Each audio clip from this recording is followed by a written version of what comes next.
All right, here we go. Good evening and welcome to the June 9th, 2026 Zoning Board of Appeals regular monthly meeting for the Village of Ossining. This is a public hearing that is quasi judicial. We're using a hybrid format for today's meeting and every meeting with Zoom attendees, phone attendees, and in-person attendees. If you are attending via Zoom, you would use the raise hand feature at the bottom of your screen or phone if you would like to comment on whatever matter is at hand. If you're attending by phone, you're going to press *9 and that will function the same as the Zoom raise hand feature. During the meeting, you can email comments at any time to plan@villageofossiningnewyork.gov. That's plan@villageofossiningnY.gov. Meeting will be recorded, as you heard, and a transcript will be available at a later date. So for those who came in, I did see some people signing in. If you did not sign in but you wish to speak, just please do that. And today we are joined by our village inspector, Joe Gostinelli. We've got Jamie Kane, our board secretary. We have Taryn Rainey, the assistant land use attorney, and Maddie Zahach, the assistant village manager. With that, can we get a roll call report, please? Chris Asensio. Here. Erica Matias. Here. Corey Block. Here. Brian Granoff. Here. And Chair Aberizic. Here. All right, first up, as always, we've all had an opportunity to review the notes, and if there's no comments, could we get a motion to approve the notes as distributed from last month's meeting? Or the minutes, oh my gosh. Thank you. Motion approved. Seconded, Brian. We have Corey and Brian. If there are no objections to approving the minutes as distributed, minutes are approved. Thank you so much. So based on the schedule that was released to the public, we are going to make some changes today. So first is the local law amended definitions. That's something that's up for board discussion, not a vote or public hearing. So we'll move that to the end of the agenda to save members of the community's time. We are also going to take 34 State Street, which is continuing business currently. We're going to move that to first. We've had 3 opportunities to discuss that. We indicated at the prior meeting generally where we were sitting, so we want to let them share any new. They did make a small new submission for us based on the request, and then we'll continue as agenda. I'm good? Yes. All right, great. We have 34 State Street, please. Good evening, Chair, members of the board. Thank you for having us. Thank you for adjusting your agenda for us this evening. Just for the record, my name is Janet Garris. I'm a partner with Bill Belladino and Weingarten West and Whitaker here this evening on behalf of the applicant, joining me, Michael Belladino, our project architect. So when we were before you last month, there were a couple of things that we were waiting for. The first was for the planning board, who is acting as lead agency for review of the project under SECRA, to adopt a negative declaration. Pleased to advise you that they did that at their last meeting a couple of weeks ago. So there is nothing at this point that would preclude this board from voting on our application for the variances, and we hope that you're ready to do so. One of the things that the board asked us for at the last meeting was a view of the rental building of the project from the west, looking at the tallest portion of the site. And so we did submit that to you. I think Michael is behind me and he can show that to you, walk you through it better than I. And he was very excited that we asked for that. Answer any additional questions you may. All right, great. So Maddie, if you want to scroll down, it is what I believe you added in your submission was the view from the river. Yeah, Okay. it's on sheet G007, should be like 730 sheet in there.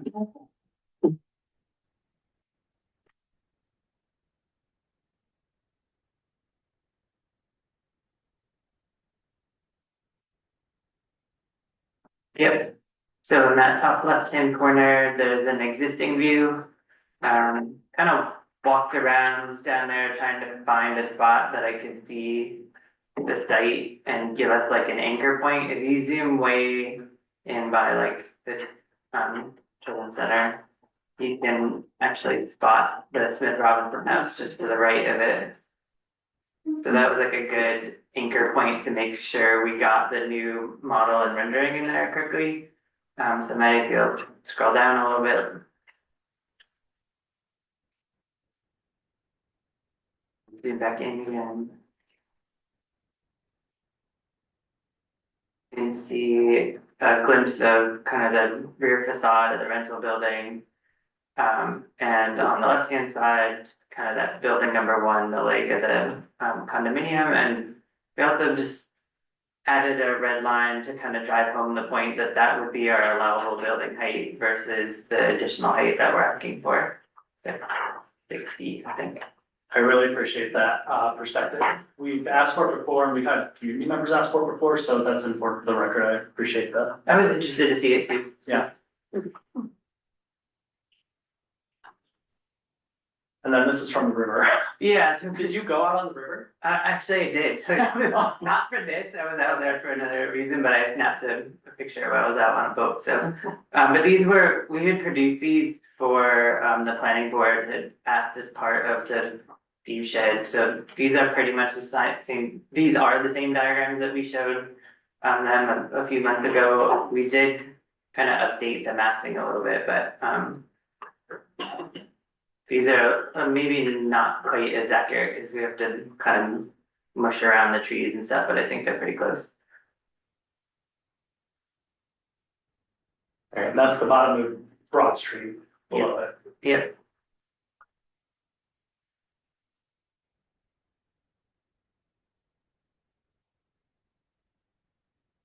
I'm good with those submissions. Does anybody have a question from the board? Okay. I think that's all we need from you guys in terms of explanation. We're gonna open the public hearing, go through that. Okay, great. Thank you. Thank you. I would just make the comment that I think the red line shows that, there is a much of a difference between allowable and what they're asking for. Minimal impact, and it's below the front building at the height of the front building, so from the street in front, you can see it. Right. And from the view shed analysis point too, but there's similar buildings and similar things in that area that all, it's not gonna change the landscape of what we're looking at or anything. It's kind of consistent with the character of those, in And my opinion. Maddie, we talked about earlier, just in case, do we have a copy of their video of the Shadow study? Yes, the shadow study. There was a community member at the meeting last month who asked about that, and so we already have it, you already submitted it. It didn't need to be a part of this agenda because it was already produced for the planning board. Jamie, do we have that in a way that I can show it? I think it might be linked in the last planning board agenda. Okay, let's look. Well, at the end of the day, I'm not gonna make you go through that effort because it was presented to the planning board, the public has an opportunity to attend those meetings. Does anyone? Publicly as well. Yeah, does anybody on this board have a concern about the shadow study? I saw it, it looked fine to me. Great, I have no questions. So could I get a motion to open the public hearing? Motion to open our. Second, Brian, second Corey. We have Erica and then Brian. I didn't know if he said go ahead or his name. Erica and then Brian. If there are no objections to opening the public hearing is open. We're gonna start with in-room first. Anybody here to speak on this application other than the applicant? Amazing. Do we have, I can't see the panelist list anyway. Nobody online? Nope. All right. It seems like we're going to go ahead and vote tonight, so can I get a motion to close the public hearing? Motion to close, Erica. second, Chris. We have Erica, then Chris, no objections. Public hearing is closed. Last chance for questions before we do the 5 factors. 5 factors it is. Can we just maybe go Wait, over did we what go the, over the 5 factors before and state our, You touched on, oh, we didn't. we have to do the Yeah, analysis yeah. part of the vote, just remind everybody what the the, variance Yeah. are. Yep. So there are 5 variants to this application. One is a variance to permit a decrease in the minimum livable floor area for 1-bedroom apartments from 750 square feet to 652.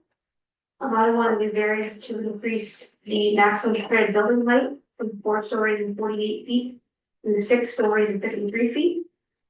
Then a reduction in the minimum width parking spaces from 9 feet to 8 feet 4 inches. Then a variance for reduction in the minimum parking aisle width from 24 feet to 22 feet. And then a variance for a reduction in the minimum required access aisle lane for parking area from 12 feet to 10 feet. And the 5 variances. And as long as we comment on them separately, could we do them all together? So, and just so it's easier to see, oh, you already did it, perfect, we're just past that. Now, this is that application. She is, For once in my life. no, you're good. All right, so we'll go in that order for each of them, just to keep it easier for Taryn to notate. We'll do the livable space, the height of the building, minimum width of parking spaces, and then the parking aisle and access. It's a question for me to, where we're going to allow on. Okay. Okay, so in determining whether or not to grant variances, the zoning board must balance the benefit of the applicant against any detriment to the health, safety, and welfare of the community or neighborhood. So in doing so, ZBA must consider the following five factors, the first of which is whether an undesirable change will be produced in the character of the neighborhood or detriment to nearby properties will be created by granting the variances. So the first is the livable floor area. Yeah, the livable floor area fits within inside the building.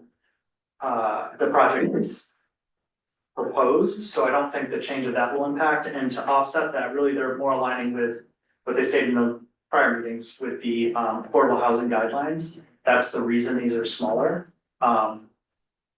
It's not that far off of what other municipalities do, so we had that discussion. That's my take on the. And livable meets space. building code, so. Yeah. I don't think there's any need to go get it further. We're building height, we were just shown, we were given something we asked for specifically so we could see the height from the rear. And it looks minimal to no different from what is Pretty similar permitted. from there. But it would have a detrimental impact to the project to force that kind of change, both financial and practical. And then, how do you want to take this, the parking We'll space do the with? parking together, so the parking space width, they clarified at the last meeting, similar to the project just up the street, the width is only reduced where the columns, the support columns are necessary. And even in those spaces, based on where the column sits, doors are still open, able to open fully. So for me, that's no impact. And the drive aisles is similarly, they already run them past the fire department and it shouldn't be a detriment to the neighborhood, so. Next factor is whether the benefit sought by the applicant can be achieved by some method feasible for the applicant to pursue under the area variances. So for. I think feasible, this would be a financial consideration, the height and the livable floor area in terms of how many units they can fit. I don't think it would be, my answer is no, based on those two things. It would be financially feasible. Yeah. Or be very difficult, and balancing these factors is important. I think they've done their job, they've done what they can to balance out the detriment to the community versus their needs. Or they're also providing affordable housing, which. Yeah. They're also providing market rate housing, which we also need, housing. Oh. Great, Also, parking, yes. excuse me. I have to remind myself too. Whether you benefit, can be sought by the Oh. method or feasible. for the Oh, applicant to pursue. no, because their required parking spaces are based on our code requirements, and they've done what they can to meet those. With the exception of the width, which I have no choice because the columns are there for safety reasons.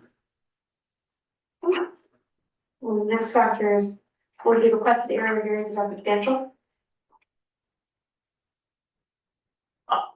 I would say that there are numerical significances to the livable space and the height. But I don't think there's an impact significance. I don't think there's an impact or numerical significance, the height, it's only 4 or 5 feet, right? No, it's 4 stories to 6.5, but it's how, yeah. Okay. The six Well, stories. exactly, because the way it's viewed from the front and the rear and all of that, so on paper numerically it looks massive, but in reality it's not. And due to the fact that it's built into the side of the. Built with the topography, it's kind of creates a challenge, so they're doing their best. And then any comments on the parking width, spaces, aisle width? Shouldn't have these factors up next to me.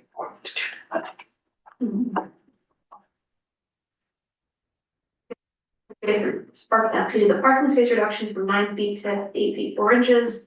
The parking aisle width from 24 feet to 22 feet. And then the access aisle length from 12 feet to 10 feet. So substantiality. I don't think that's numerically or impact significant. Yeah, minimally. Change. 20% is usually my numerical threshold, and there does not need that.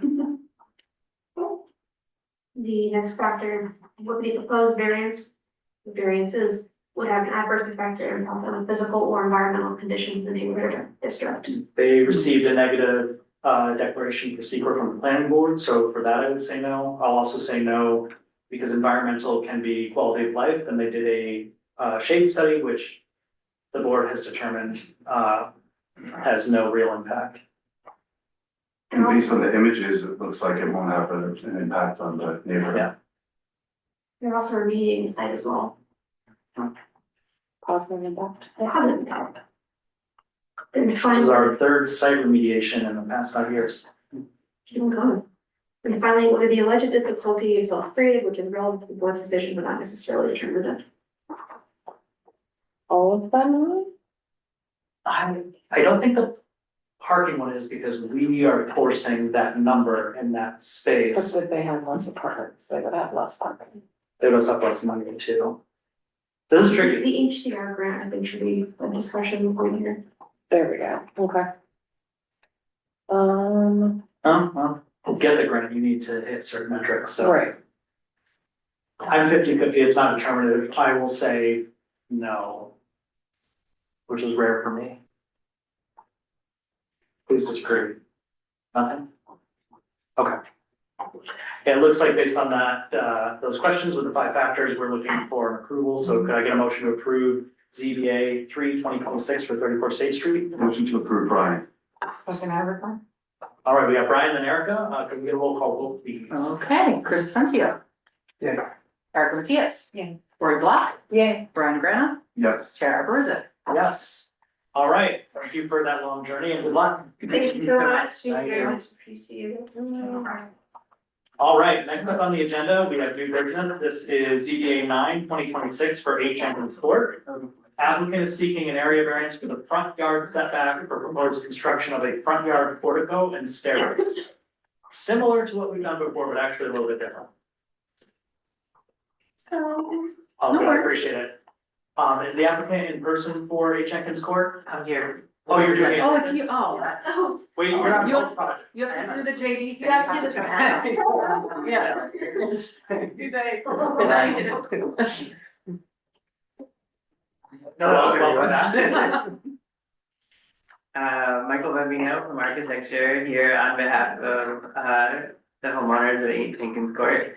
They are looking to replace their front steps. I did a very similar project for my best friends who live next door. Same condition, the existing staircase violates the front yard setback, so we need an area variance in order to rebuild them. Happily, in this case, we're able to reduce the existing non-conforming condition by quite a bit. The front yard required setback is 30 feet. The existing staircase is at 3.8 from the property line, and we're proposing 6.6. So we need a total variance of 23 feet and change. So that's the existing stair. It's the same railroad ties that their neighbors had next door. If you scroll down, I think we used a Halloween photo I had of their house. Yeah, so this is, yeah, it's a pretty similar condition, although to make them not identical, we have a different set of materials. It'll be like a darker, larger format stone, and instead of like the white PVC rail, they're going with like a black, aluminum kind of assembly, but similar, similar configuration, so you can see it in real life.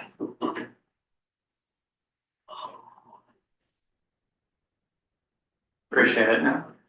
So as you know, with staircases, there's a long simmering debate. We actually were having a debate earlier today with the Fulton staff about how to treat stairs, which we're gonna talk about at the end of the meeting. But for this, it's a little bit different in that they are changing the layout, so it's not an in-kind replacement, but it is a required ingress egress. So there would have to be, in my opinion, a good reason to force changes. So I want to start with that, to the stairs and ask for questions. Manny, would you mind pulling up the plan too? The plan? I think it's pretty short for her. You hit on the money word, which is reducing the Footprint, footprint. Yeah. Or Impact. putting it more in line with code, even though it still Yeah. needs a variance. So it's still kind of like the existing stair does like a switchback that's on the right hand side. Yeah, this one points at the driveway, the other one wraps around. Yeah, exactly. They're kind of side by side on that sheet. Um. We also realized in the course of doing this that the retaining walls are over the property line, so we're replacing those and tucking them within their property as well. Based on the building envelope where the setbacks fall, it would be impossible to have a functional front yard staircase without meeting our variance. Just for verification. Yeah. Which is the case for a lot of them in You Austin. could put some illegal stairs in there, up against the home. Is this ladder or something? I have no questions. Can I get one more opportunity before we open the public hearing? Okay. Can I get a motion to open the public hearing? Motion to open, Chris. second, Cory? We have Chris and Corey, if there's no objections. Public hearing is now open. Either of you here to speak on this? No? Do we have anybody online? No, sir. If we're not there, we missed our chance, going once, going twice. Can I get a motion to close the public hearing? Motion to close, Brian. Second, Chris. We have Brian and Chris with no objections. Public hearing is closed. Final chance. 5 factors, please. Hey. Again, my spiel from earlier still applies. There's 5 factors you have to go through. The first of which is whether an undesirable change can be produced in the character of the neighborhood or a detriment to nearby properties will be created by granting the variance. The nearby property already has the same or similar work done, and it's bringing it within closer to the code. I would say no. And in terms of character, the railroad ties look damaged, so at the very least, they're looking to replace this in kind anyway. Given that's the case, it looks to be a safer, more attractive update as proposed. Whether the benefit sought by the applicant can be achieved by some method feasible for the applicant to pursue other than area variance. There's no safe, legal, feasible way in the, 1 foot or whatever they have up the front of the house to do a staircase. So they're gonna have encroachment regardless. Learning words from you. So. Whether the requested variance is substantial. Yes. Numerically. Yeah, numerically, yes, but, an impact, no, because it's reducing the existing non-conformity. Which is like the gold standard that we're looking for, so thank you. Whether the proposed variance would have an adverse effect or impact on the physical or environmental condition in the neighborhood or district. No, No, it's reducing the impervious surface even, so bettering the environmental conditions in the neighborhood. And whether the alleged difficulty is self-created, which is relevant to the board's decision, but not necessarily determinative. it is rare, but no, definitely not. There's no way to build a staircase in the front without encroaching on a setback that's that close to the house. Looks like we're going for an approval, so if we get a motion to approve, ZBA 9/2026 for Jenkins Court. Motion to approve, Brian.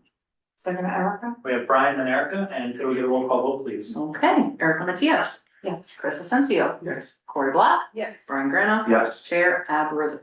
Yes, and as I'm sure you're aware by now, it'll be a couple weeks to get the signed paperwork, but we'll be fine. Thank you again. You're not on the next project, are you? I'll take the 2 minutes. Thank you very much. Have a good night. Thank you. All right, next up, we have ZBA 10/2026, 42 Eastern Ave. This applicant is seeking an area variance for minimum side yard setback, minimum combined side yard setback, minimum front yard setback, maximum building coverage, a maximum impervious surface coverage for construction of a rear yard addition and front porch. Welcome. And you guys have signed in? Yes. I appreciate it. Just to help them out, could we pull up the Yeah. plans that show. You got it. I don't need to. I was gonna do photos, but I was. Oh, photos, great. Photos? Get everybody acclimated. Good evening, my name is Ingrid Lily Santos. Here with my brother Franklin Santos. I am the new owner of 42 Eastern Avenue that you see above. Congratulations. Thank you. I'm actually a longtime resident of Ossining, and unfortunately I moved out 5 years ago and I can't wait to get back to Ossining. So, in doing so, I purchased this house with the intent of updating it, making it a little bit more modern, still maintaining the historic element that it has here in Ossining. It's situated in a great part of town and just want to do some minor updates, modernizing the house so that it can become my forever home. In doing so, the house was already built before the T-zone requirements are there. The house will maintain a single family home. The existing entry, I'm asking for an expansion to kind of do an along porch and put the entrance to the side of the house, as you see in that picture there. So the front encroachment would be an extra, I think it was 3 feet more than what is currently there, or 1.5 more. It's on the, I'm sorry. Yeah, so about 1.5 feet. Yeah, so it's existing is 7.6 and now proposing 6.3. I was trying to find the State Street determination for the new construction where it was a small footprint lot. Oh, 130 State Street? Yeah. The reason is some of the things you're asking for, even though it's not new construction, the whole building, is similar to, application we had previously in terms of building, coverage and impervious surface. Yeah, so what she has pulled up now, you can see that the minimum required lot is 75. My lot is only 6,000, so I kind of, with my additions, I'm over the 30%, so I'm at 33%. That's one of the variances we need. The side setback right now where the house is, it's already to the side as max as it could be, and because I'm doing the addition to keep that plane of the wall there, I would need a variance in order to do that addition as well. So then that becomes my total side yard is not the 20 feet, it would be a little bit less than that as well. So that's the variances that I'm requesting for tonight. And the side yard is actually an improvement over existing conditions. Is that really the case? The existing is 0.5 and the proposed is 3.6. Well, I see what's written there, but how is that possible? Yeah. I believe it's because the dimensions that are there are regarding the addition, not the original portion of the house. That makes sense. There was an existing that stairs that came off of the deck on the side, Okay. that will be removed. Got And the plane of the house will be just flat. I was gonna say, I was like, The how front is that reaching- possible? Oh, I see. Yeah, Yeah, just the stairs that were causing that issue. yes. Okay. So They're the- attached to the structure. Okay, appreciate that clarification. We have a question. Are you able to find that, or should I I search? have it. Oh, you do have it? What was their impervious surface coverage?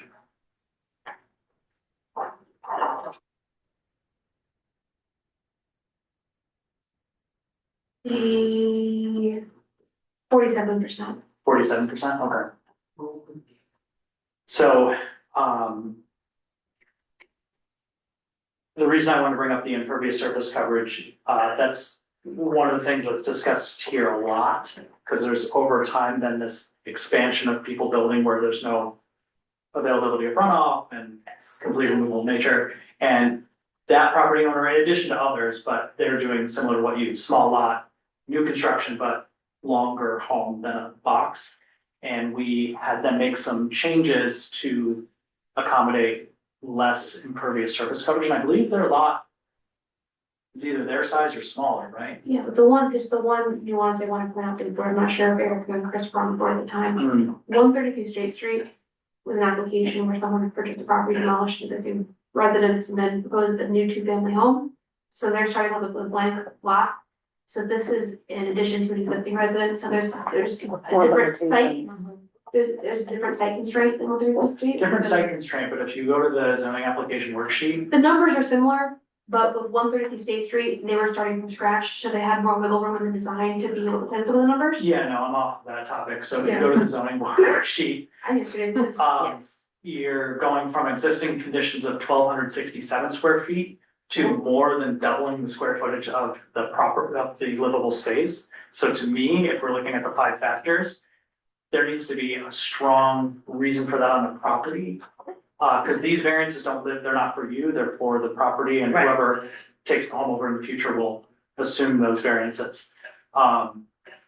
Why such a dramatic increase in square footage? So the current house is only 25 by 25 square house. So what I'm doing is, there's a current deck that's there, if you scroll up on the plan view. He's an architect. Right there, the existing deck that's there, can you go to the actual side sections, that probably the elevations, we kind of explain a little bit more about the house.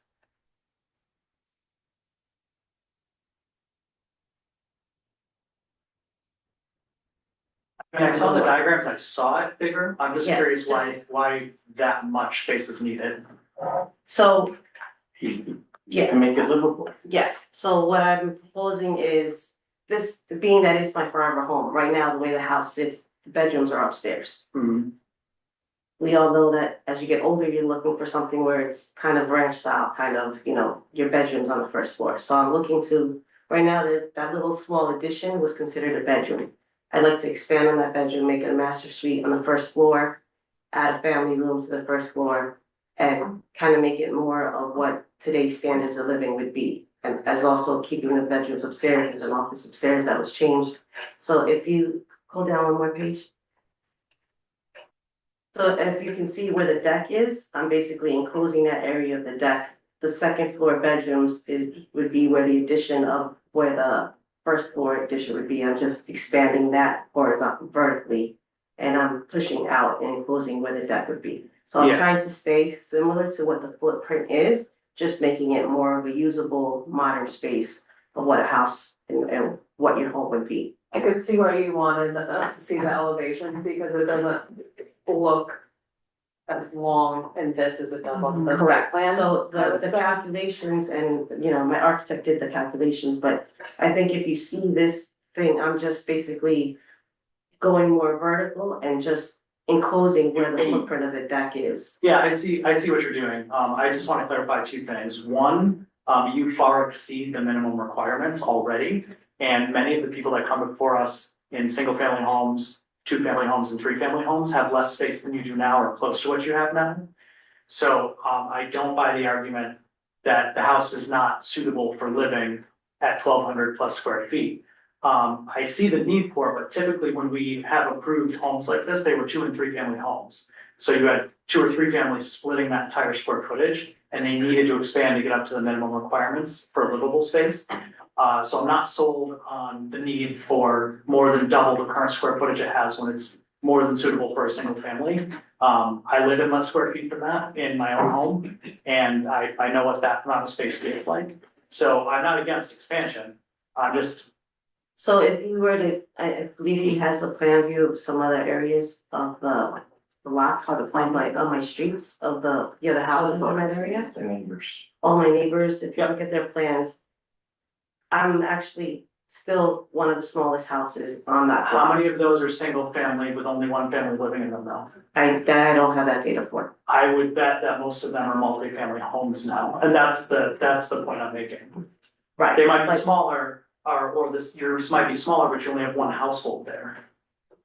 So you have more living space than each household has. So when we consider the 5 factors, it's not about our personal opinion, it's about the code. And one of the questions that we're asked about is this difficulty self-created? Although it's not determinative, it is self-created because you're just choosing to expand that much. When we go through the factors, I'm trying to give you some information in advance in case we decide not to vote tonight, so that you have an opportunity to have a better shot at getting approved. I don't know what the rest of the board thinks, but that for me is a red flag. I just wanna, So you promote multifamily homes that are in the village? I just wanna point out for the board, I see your point, Kyle, about multifamily versus single family. But in terms of the actual footprint of this proposal as compared to the other dwelling, physical impacts would be That's where I was gonna bring to, right, I'm And not, that's one of the 5 factors, yes, Yeah. so we have all 5 to consider. okay. So does anybody else on the board have any questions? I'm just trying to look at the plans and see what all was added, but maybe you could. I know you described the first floor. Sure, so upstairs, the bedrooms, there was originally, 3 bedrooms and a bathroom. That is now still 3 bedrooms, an office and a bathroom upstairs on the first floor. Downstairs, in the main quarters, it's the master suite that now has a bedroom with its own bathroom and a half a bath with the laundry room on the main livable area. With the dining room, living room, you know, your standard, a nice open kitchen type concept. Basically more of the modern necessities that a typical home has.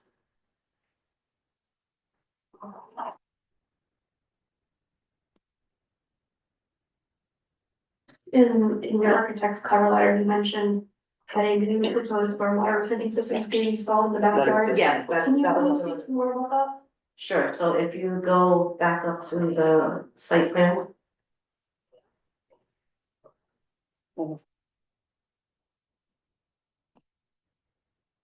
You passed it. Don't go Well, down. that's, yeah, if you see in the plan there itself, Alright, in the backyard, we're proposing that the new addition of the home all drain into the existing storm, well, a new storage change system and would be opening up into if you go to the next page, that gives you more of what the data sheets of what that storage retaining system would look like. So it's a typical,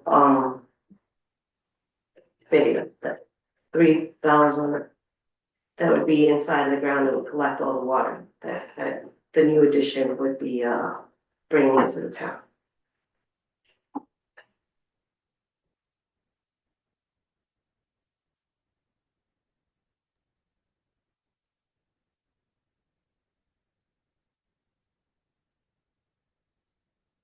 architect made the calculations for the right size and the right system to collect the rainwater off all the roof. You retain into this new, field, retained field. Which is great for the impervious surface coverage. Correct. Argument. Well, just to let you know, on any project, even if it was a smaller addition that was being proposed, you would have to do stormwater control systems anyway on the property. It's not a trade-off like if you were to meet the impervious surface coverage that you'd be exempt from doing that. So, Understood. Understood, we're just stating that, you know, we I have mean, areas. it's understandable that it helps on the impervious surface coverage, but it's a requirement regardless whether or not you're here for a variance for increasing impervious surface coverage or not. So, one thing we were looking at on the plans is the number of bedrooms. It's going to be 4 bedrooms. The existing house I purchased was 4 bedrooms, 1 bath. Exactly. So my point is, why not remove one of the bedrooms to create more of the space that you're looking for versus expanding? Because most of the bedrooms are upstairs, so it would just. There wouldn't be cutting back that bedroom, I don't see the difference that would make. Now, because of the way that we repositioned where the bathroom is, the bathrooms are now stacked, so it makes it more efficient in the sense of you have the half a bath in the bath, and then you have the upstairs bathroom on the side of the wall, as opposed to the existing where the bathroom was towards the front door, and then you had the kitchen towards the back. So by maintaining all the plumbing towards the same centralized area, it kind of keeps it more efficient in that sense. So to remove one of the bedrooms, then I'm still not efficient in where I'm putting an upstairs bathroom.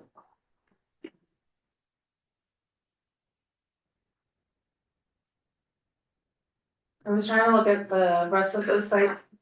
I'm like an aerial to see like what other impervious surface besides the house. In the main plan, he has a small little site yard, both a drawing and a picture on the first page. Oh, last time. You're not getting all that, are you? No. But then they're drawing on the Right. other. If you zoom into the.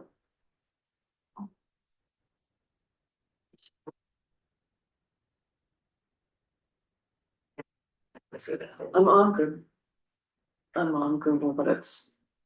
Oh, okay, wait, I mean, I understand what I'm saying now, it's grainy, so it's gonna.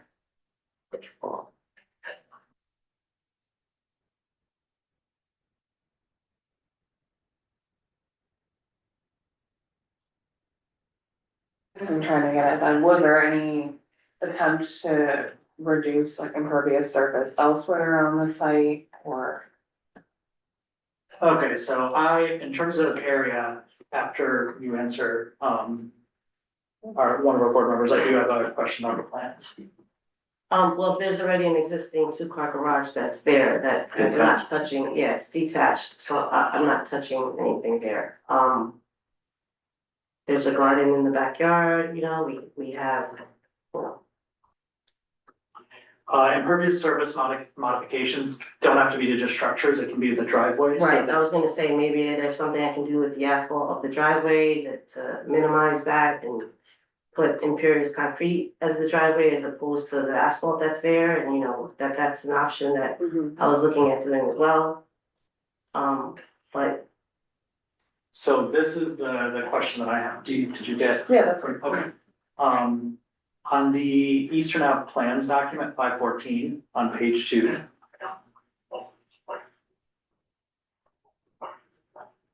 Okay, yep.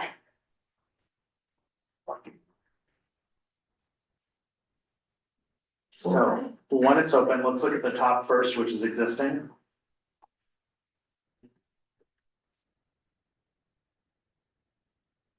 Alright, I stopped sharing screen with the Google.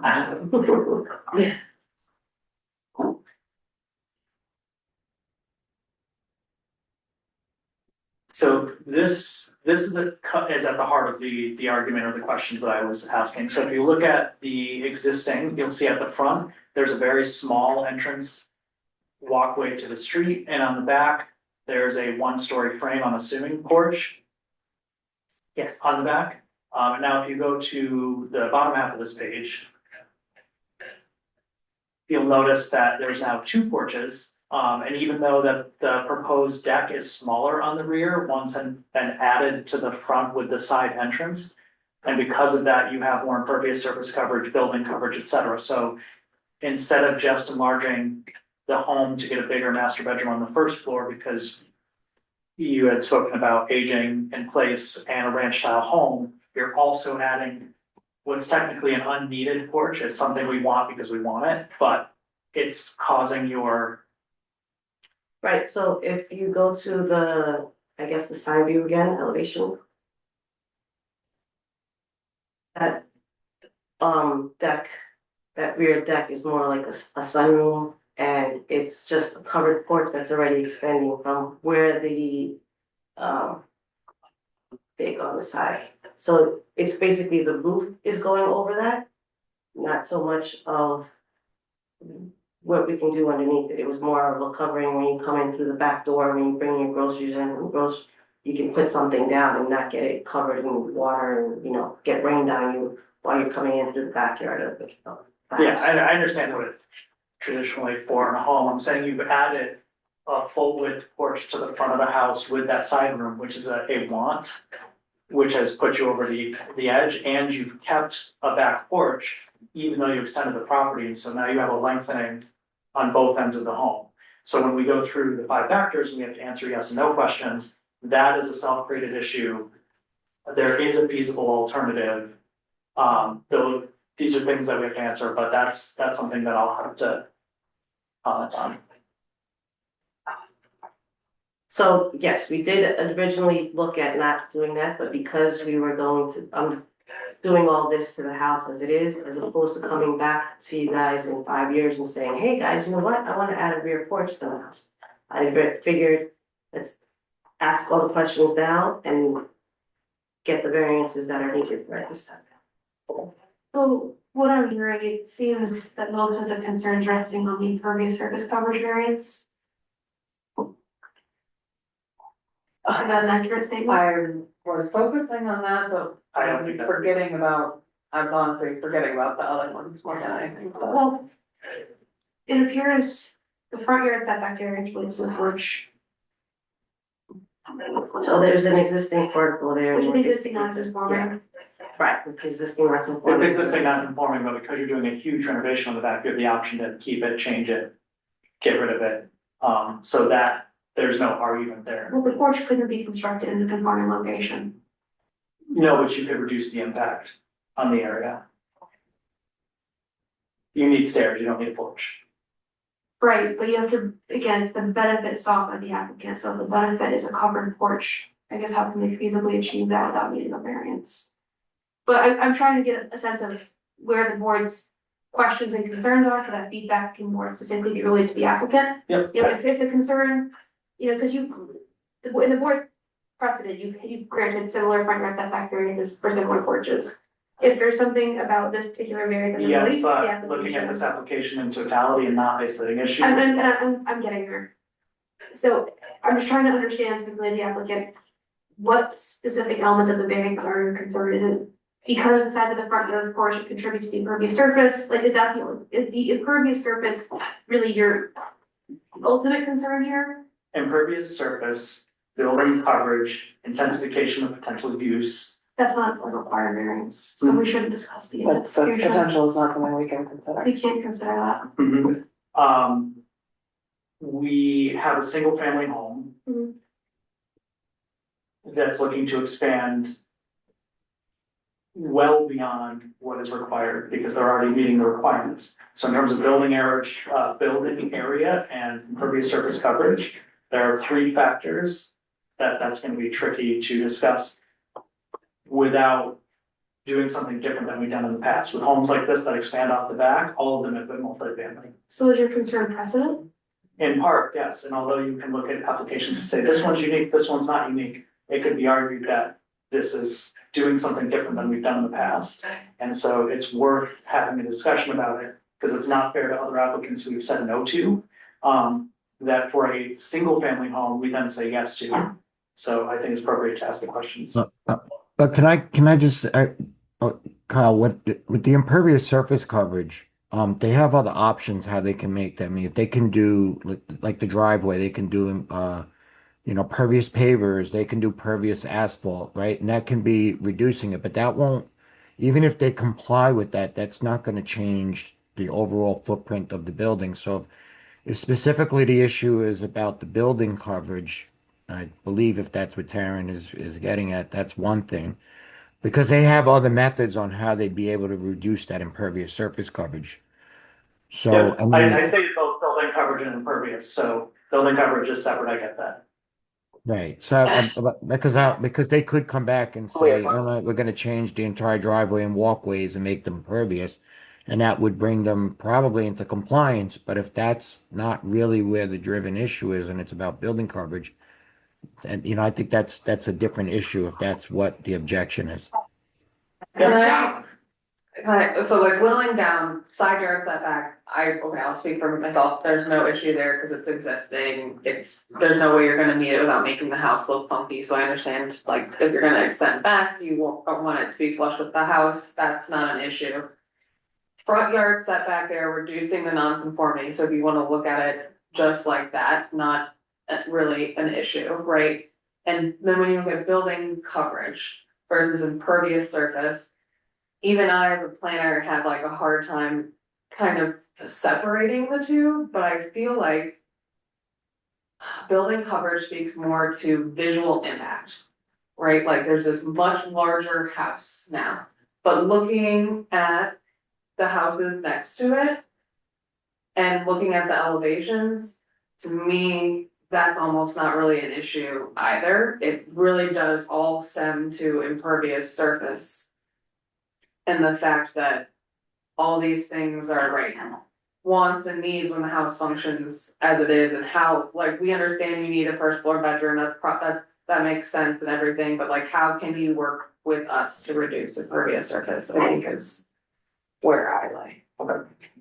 Anyone else before we open discussion? I think we should also consider, like, two family versus, multifamily versus one family, like in order to make a decision, because it's like we were saying before, it could be a precedent and, other applications only have some no impasse, so it's not fair. Like, I feel like we need to have like a full picture before we can. And can we look at the variance application so we can start with the worksheet? And then we can start parsing it out in terms of like the area of discussion. Because there may be some areas it's solvable, but then areas where we need more information or for them to go back and,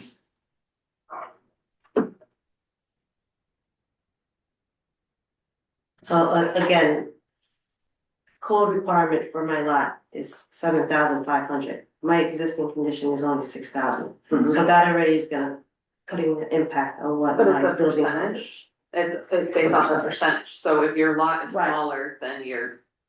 But if I were to take my lot size now and put it to the minimum code requirement of 75, I'm well underneath the 30%. But your issue is not unique because most lots are like that or smaller. Some lots are in the 4,000s and 5,000s of square feet, and we've had these discussions. So you have in that area, probably on the larger end of the non-conforming lots. I have no more questions before we open the public hearing. Anybody else? We'll have another chance to discuss. Okay, can I get a motion to open the public hearing? Motion to open that. second person. Erica and Chris, if there's no objections, opening public hearing. Hearing is open. I'm assuming we still have nobody online, and we only have the applicants in person. Here's the thing. I don't know if I'm prepared to vote appropriately. So I do not want to close the public hearing because that will restrict them. They'll be forced into a vote. How do the rest of you feel? For example, if we would like to ask them to come back with showing the reduction on the worksheet with changing some of the driveway to pervious pavers or pervious methods, we would need them to come back to another meeting. Otherwise, we have to vote on the application as it is presented tonight. I keep it open, yeah, if the applicant is fine with that. And I think it's important the board gives just like clear feedback for the applicant to consider when they do come back. Yeah. I think I'm a little confused about also where the board's concerns are. I can give you numbers. What about you? But right now, we only have two of us. I want to make sure. I think we should keep it open because I think that's also why I don't go piece by piece, because we could start narrowing it down, where's the focus? And then giving some context so they could work on the other areas with stable. So could I get a motion to adjourn the public hearing? Motion to adjourn, Brian. Second to Erica. Brian and Erica, if there's no objection. Wait, I have a question. So So we adjourned the public hearing, but what that means is if we closed it, we'd have to vote right now. And there's a chance that you will get denied and not be able to do any of this. If we adjourn the public hearing, by law, we have to adjourn it or close it. And we now ask you for specifics, you can respond by submitting something in the future. To be completely honest, I think you should consider listening to what the specific requirements will be and coming back to a future meeting. I don't think you should push for. no, my question is, how soon can I give back that feedback? Can I give it back We in can't- 2 weeks and still have you guys We can't, address as long as? we can't meet until next month, because it's only a monthly volunteer board. So it won't be decided before next month's meeting. So now what happens if I have the architectural meeting in 2 weeks? And is that still contingent to this meeting, or how does that play? Well, that's the whole point of the next part of this discussion, which is we're gonna give you specifics of what we would be asking you to come back with. So you have real numbers. Those are the real numbers you would bring to your architect, because your architect would have to change the plans or the drawing to meet those. Prior to me meeting with the architectural board. Oh, You're talking about BAR, right? Yeah. They're on Yeah. the BAR, the BAR. Yes, I'm I mean- meeting with them in 2 weeks, so I think it depends on the feedback from this board as I see it. If the board's concern ultimately has to do with impervious coverage, for example, it's possible the applicant can achieve an alternative there by making changes to the driveway. But just in case, so Yes. they don't have to go, sometimes the boards don't see each other's meetings. Do you know who would we be at the BAR anymore? Yeah, so let me just finish my thought. So if the concern was impervious coverage and they can make those changes to the driveway, it doesn't necessarily implicate the architecture of the house. they could, if they would like to, still go to the BAR and get feedback on their design. However, if the board has concerns, for example, about the front yard setback as relates to the porch, that might dictate design changes, where I don't think it would necessarily make sense to go to the BAR because they wouldn't be able to make those changes in time and it wouldn't work out. So that's why I think just, concise feedback is helpful, because I think it'll also dictate the applicant's kind of next couple steps, if that makes sense. So the 133 State Street, is that the number, 133? Yeah. Again, we know that it's new construction and only a portion of your building will be new construction. But in that case, as we do with all applicants, prior non-conforming or not, reduction in impervious surface coverage is always something that we address and have addressed on virtually every application, including those developers that were here earlier who made those changes over 4 or 5 meetings. Impervious surface coverage is 57.6. That last property on a similarly sized lot was 47. This is a question I don't know if you're gonna be able to answer right now. How much percentage can you reduce that by changing some of the driveway surface to impervious?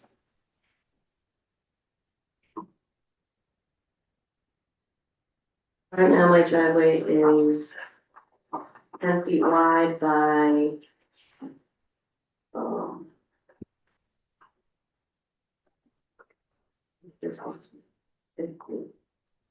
maybe 100 feet, 10 by 100. 1,000 square feet. That's pretty significant, because if you do it, taking off 1,000 square feet on a lot, that's total of 6,000 square feet. That's a pretty Yeah. big reduction. And again, just for the boards, just to point out, that property is non-conforming legally as it relates to impervious surface coverage. So the variance being requested is 17.6%, but the difference between existing and proposed is about 10%. 10%, yeah. From existing. The driveway But again, alone is more gonna, line- the driveway alone will reduce the impervious surface coverage by about 16%. Which is almost the entire variance request. I mean, I like the idea, but that sounds like But again, that doesn't change I mean, they can do that and make the entire driveway with pervious pavers, and that's not gonna change what they're proposing is the size of the building, so. I think to Taryn's point is that it depends on what other variances here are also of something of concern. I think we've heard nothing about front yard, side yard. And I think based on me nodding my head to her speaking and everybody else, we're probably in agreement on that. It's building coverage and impervious, but if the homeowner is pushing impervious surface coverage more in line with what we previously approved on similarly sized properties, it seems difficult for me to have an issue with that. So that's my personal And I perspective. want to note, sorry, to interrupt. For building coverage, the variance being requested is 3.4%. Since we've been discussing 133 State Street, that proposed building coverage was 43.7%, so about a 13.7% variance. 13.7% variance, but also, again, looking at the project in total, why is that variance coming and what is it coming from? Prior conforming, now it's not conforming, so they're moving into non-conformity. Which I think is different than the last property. I think if you just look at this without a lot of context, you can see that it's a small increase in building coverage. And I think that's kind of what it boils down to, in my opinion. I think they're well below currently. Well, no, it's a 50% increase in building coverage. 21.3 plus the 9, 10, 11, 12, 13%. Like, right now they have a building that's building coverage is conforming. And yes, their variance request is small, but they're creating other issues by expanding the building that far. So they're increasing the building from, right now, it's covers 21% of the property, now it's gonna cover 33% of the property. Right. So yes, we have to look at just the variance for an approval. But they are expanding it by almost 50% of what it is now. So I'm expanding the livable extent of the house. No, The building- coverage of building the coverage. impervious, the building coverage is from 33% to 20, it was an existing 21% and I'm at 33%. So that's what I'm saying, so 21.3. That's Is it- 12%. Yeah, 12%, well, no, it's 12 percentage points, but 12, your building's 21, it's going to 33, so you're adding 12% points onto it, that's a Yeah. 50, almost a 50% increase in size. Am I crazy? Does anybody? I don't know, I think that that's not. That's not really relevant because they could go up to 30. And there was nothing, right, so we really do have to look at that small increment, because No, by you're right, right, the small increment, but that's the thing that's causing the issue in the other areas. Yeah, I see your point. We're having a domino effect because the building coverage is increasing. Now you have, this other variance considered front yard, 1 yard, combined yard. So it's kind of like, it's self-imposed, right? Like That's what I'm self-created. getting at, there's a So like, feasible because they alternative, said it's let's move self-created. the building and this lot, in terms of the lot itself. Impact attributed to the 3.4% increase is what you should be considering if that's how you're gonna frame this. They're by right, As they. opposed to looking at the 12%. So what is the impact of the additional 3.4%? And what's its connection leading to the other variances that you requested? Right. Like the front yard, the side yard, the combo.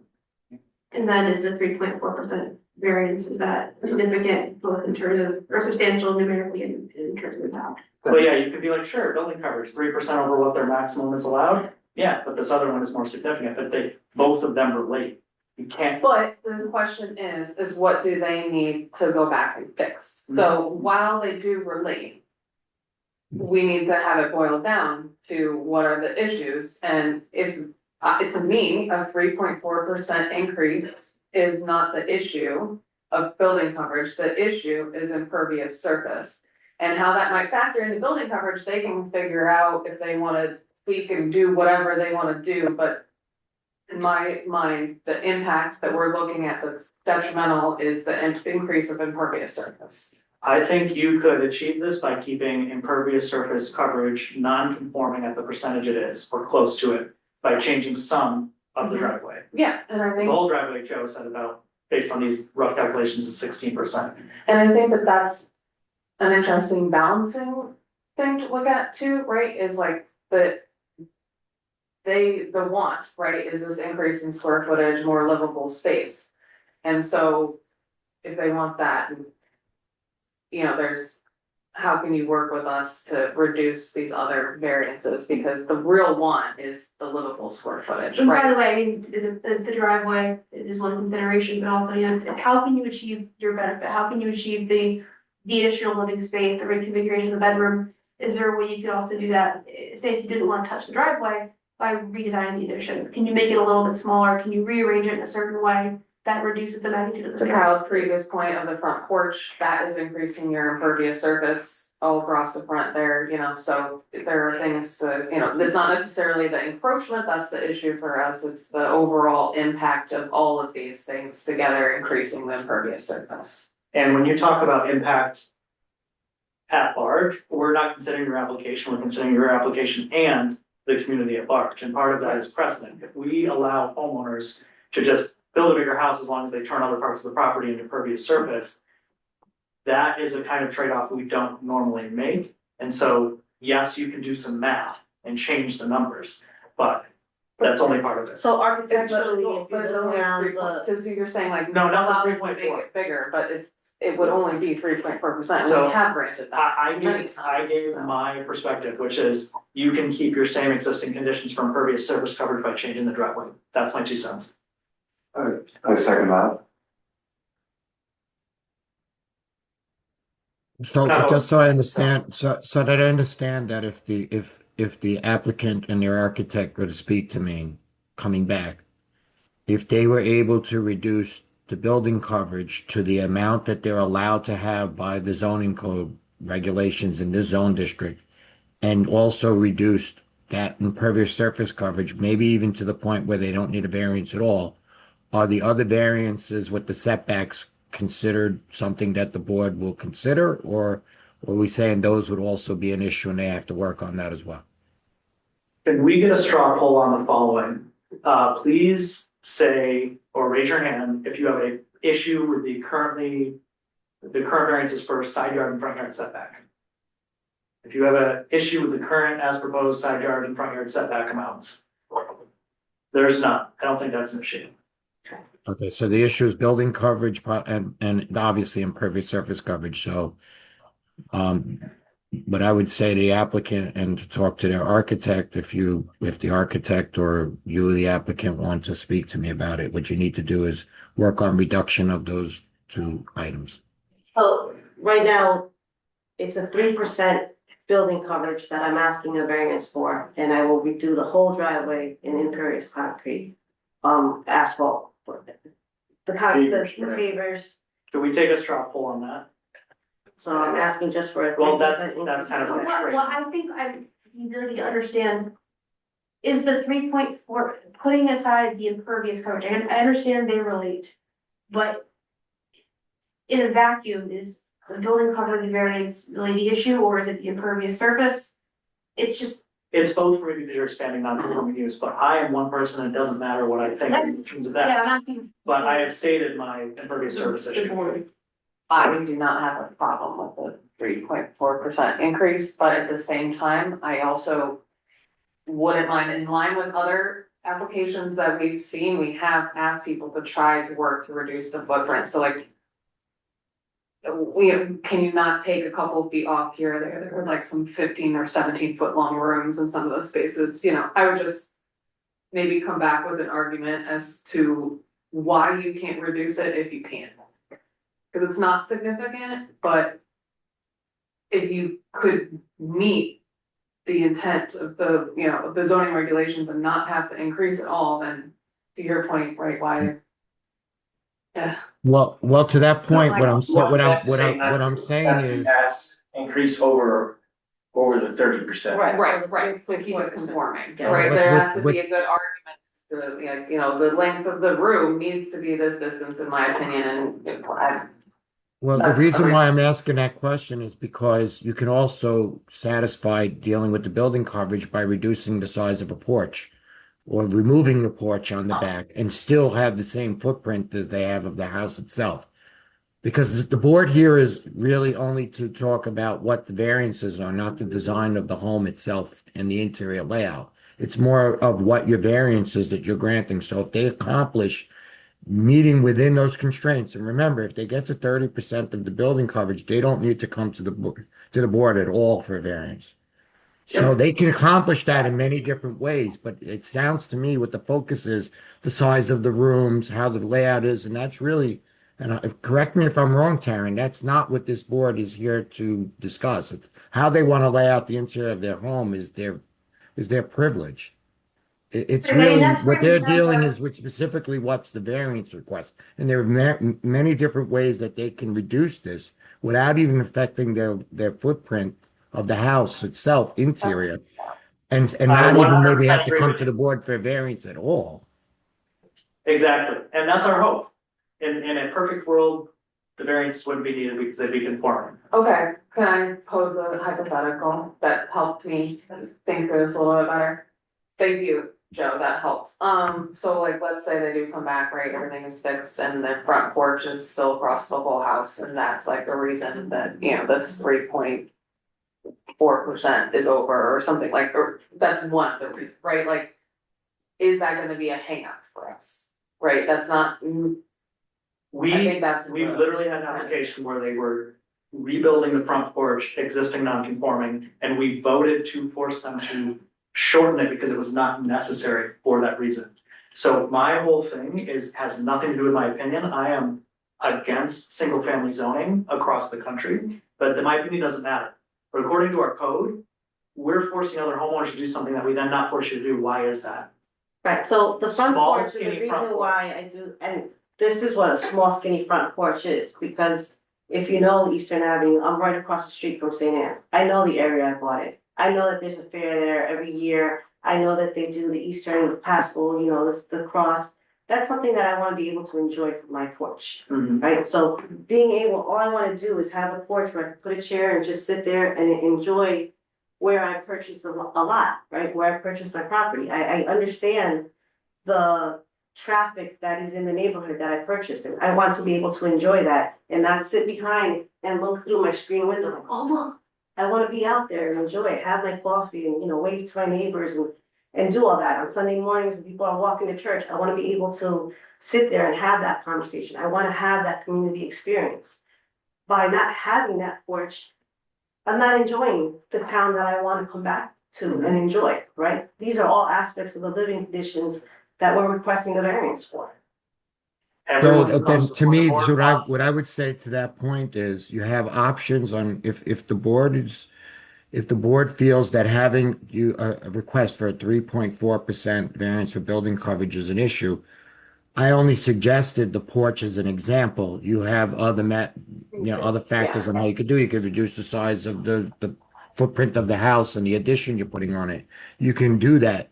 Unless you really feel strongly that you want this variance because you want to have everything you've presented, then you can leave that up to vote of the board to decide if they're going to grant that variance, or you can come back with some sort of reduction to bring it within compliance at 30%, and you wouldn't need this board to vote at all on a variance for that.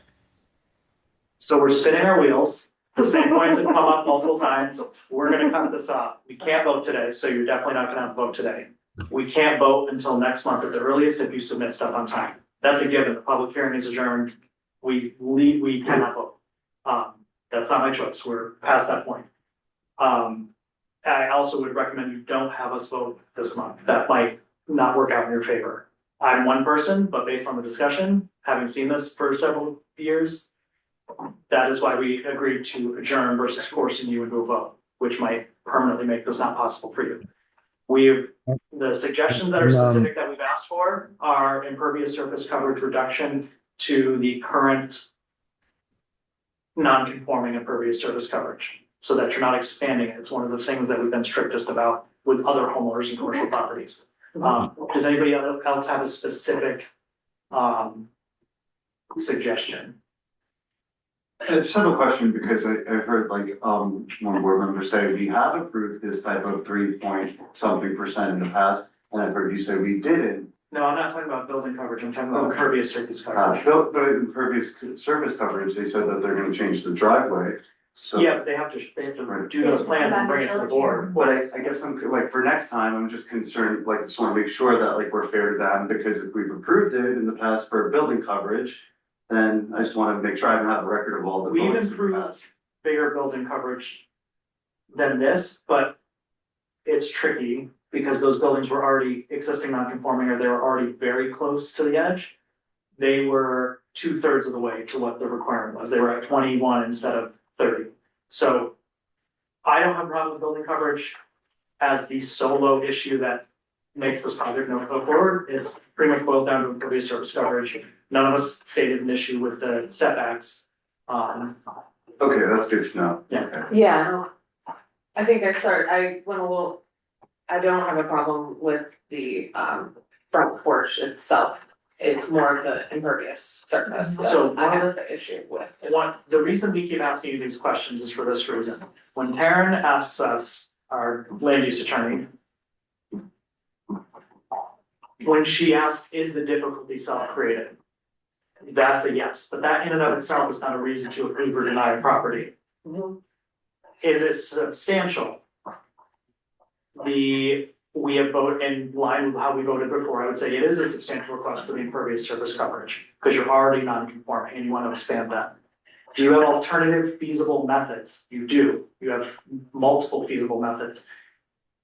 So it's not just, we like you, this looks great, I'm glad you're gonna be happy. It's when other people come before us, how far do we push the bar? And there are at least 2.5 of these questions that is a no for me. So in order for you to get closer to a yes for everybody on an easier trajectory, without us compromising how we voted in the past, it's impervious surface for me, and I stated what that is. So does anybody have a specific numerical or otherwise change to suggest? Well, like they said, the driveway, if that. Yeah, that's one way they could reduce impervious surface coverage. They could also reduce the porch or remove the porch. We're not gonna tell them what to do. We're just asking them to find a way to reduce impervious surface coverage. Just so I'm clear on today's debate, the side and the that variance has been gifted, I'm There's okay no, with that. we haven't voted on anything, we can't vote on anything. They just told us Yeah. their perspective, they're saying that. They have no issues. We with can't- that. As of right now, there's no So issue. even if I come back, Yeah, even if I come back and I reduce my footprint to the 3.5, 3.4%, and I show that my driveway is imperious, I still need a variance and we still need to meet and we still have to have this meeting yes, to go over the side and, yeah, Correct. so I because still have it's, to come and present again. your plans require release to the public. We can't unilaterally here decide to have you change your plans without proving it to the public. That's a legal requirement, that has nothing to do with our opinions. So we have to have you submit plans that show how you're physically going to make that work. But the village boards only meet once a month because we're all volunteers. So can I just ask a question? And I'm listening very closely to what everyone is saying, and I'm not a design professional, I'm not telling you what to do with your project. But it sounded like 10 minutes ago where we were, is you said, fine, I'll just do the whole driveway pervious and then can I move on? Yes. If that is what they're agreeing to do in this room, that would mean two things. One, you still have to come back next month to this board because you have to show us that, but it should be pretty quick. But also what it would mean is they could go on the BAR agenda at the end of the month because nothing is changing Exactly. with the structure. So you would still have to come back here one more time, which is not what you want to hear, but at least you'd be able to meet with the board of architectural review and hopefully check that box. So at least you're making progress in the meantime. Yes, because legally you need to submit those plans so it can be released to the public, so if somebody wants to come in, they can. Does that sound? At the very least, the front porch requires variances, you have to come in. Right, so that's what I'm saying, either way, I still have variances that I still need you guys to vote on. Even if I reduce my building footprint, so in that case, I'm requesting to maintain with what my. Well, I think that's the question is if you're going to change the footprint, if that's what you're gonna do, and which could affect some of the setback variances, it also could affect the BAR's decision. So because of this, the look of the building is gonna change. I think if the only issue is impervious surface coverage and the board is willing to entertain the other variances, then they can move forward and go in front of the BAR because what they're going to propose to change will not affect the footprint, won't affect the look of the home, and you can proceed with the BAR. That's what we're doing. That's what we're doing. As we said before, your task to help make your application successful is to reduce impervious surface coverage. Yeah. How you do that is up to you. Okay, We're not telling you Okay. what to do specifically, other than reducing the variance request. okay. Thank you. Go on board. Yes. Any other further questions that are different from what we've already discussed? Okay. Can I get a motion to adjourn this Motion application? to adjourn, Brian. Second, Erica? Click on that one. Yes, Brian and Erica, if there are no objections, this is adjourned. If you have questions about the timeline, you won't be able to submit right up until just before the meeting, so make Yeah, sure. probably after the 2 weeks, so, Yeah. yeah, I'll talk to AIQ, Jamie knows the drill, yeah. Yes, great, I'll great. make that note and it'll be right back in the system. All right, I appreciate your patience, I know it's tricky. Thank you very much for your. Thank you. Congratulations again. Thank you. Next up, final is 01/2026 for 28-30 Havel Street. Applicant is seeking a variance for proposing to extend a non-conforming use beyond the permitted 10% by constructing additional livable space in the basement of a 3-family house located in a 2-family district. Due to the fact that the applicant's here, not here, do we adjourn this? Or we do whichever, but You can adjourn the item. I think, just to follow past precedent, we will give a one-off get out of jail free card. I think that's fair. If we need to take it off in the future, we also have that right. So could I get a motion to adjourn, CBA 01/2026? Motion to adjourn, Brian. Second, Corey. Okay. Because the applicant's not here. Well, because we can vote on it anyway. But legally, you're allowed to vote on an application. The application forms, the applicant has right to present. Yeah, they do have a right to present, but they rescind the right to present by not showing up. No, but it says that they present before you go. Okay. It's language in the application forms. All right, so we'll adjourn and they have up to 3 months to come back and then we'll decide what we want to If do. they had showed up, then no showed for another meeting, then you could have voted. Okay. Which in this case I wouldn't do anyway, I'm just trying to be fair. Yeah. But, so did you motion? Yes. Can I second it? Okay, so Brian and then Corey, we had a motion and a second. With no objections, that application is adjourned for now. We are done. So if I No, could- we're not. Oh, we have legislative discussion. Oh, no, we're not done. So to make this a little easy, and Taryn can run this because she's been involved in this, we met earlier today. This is a non-voting thing, we will never be voting on this.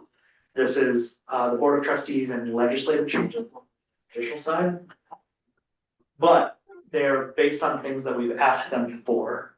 So I'll let Taryn take over and explain this. Yeah. So, myself, along with Brian Master, the village's planning consultant, and a whole slew of people, we've been involved in trying to clean up some of the idiosyncrasies in zoning code. That was an adorable way to. And so there's a whole lot more of this coming, but we're just trying to tackle things in a little bit piecemeal manner. And so this is zoning code cleanup. A lot of this really does not concern this board, frankly. So Maddie, go to page 15. PDF. I'm just trying to like pick out the changes. The board of trustees is looking for your feedback on this. So like, for example, these are revisions to the definition of story and half story. It's not really an issue that will come before this board, frankly.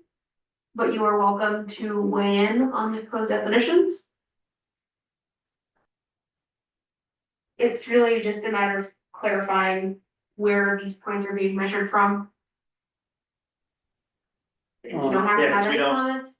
Frankly, the item in here that's gonna most affect you is the proposed language concerning stairs and structures in the front yard. And so I'm just pointing out these other features to you. And because- expansion of non-conforming use, which is a big, Which I'll explain that in a minute. I will leave that one to the building and. Yeah, I want to point it People out who are simply reviewing the because this plan. was referred to you wholesale, but in my professional opinion, a lot of this really doesn't concern you, frankly. question, is everybody comfortable with Taryn navigating to only the parts that she thinks are?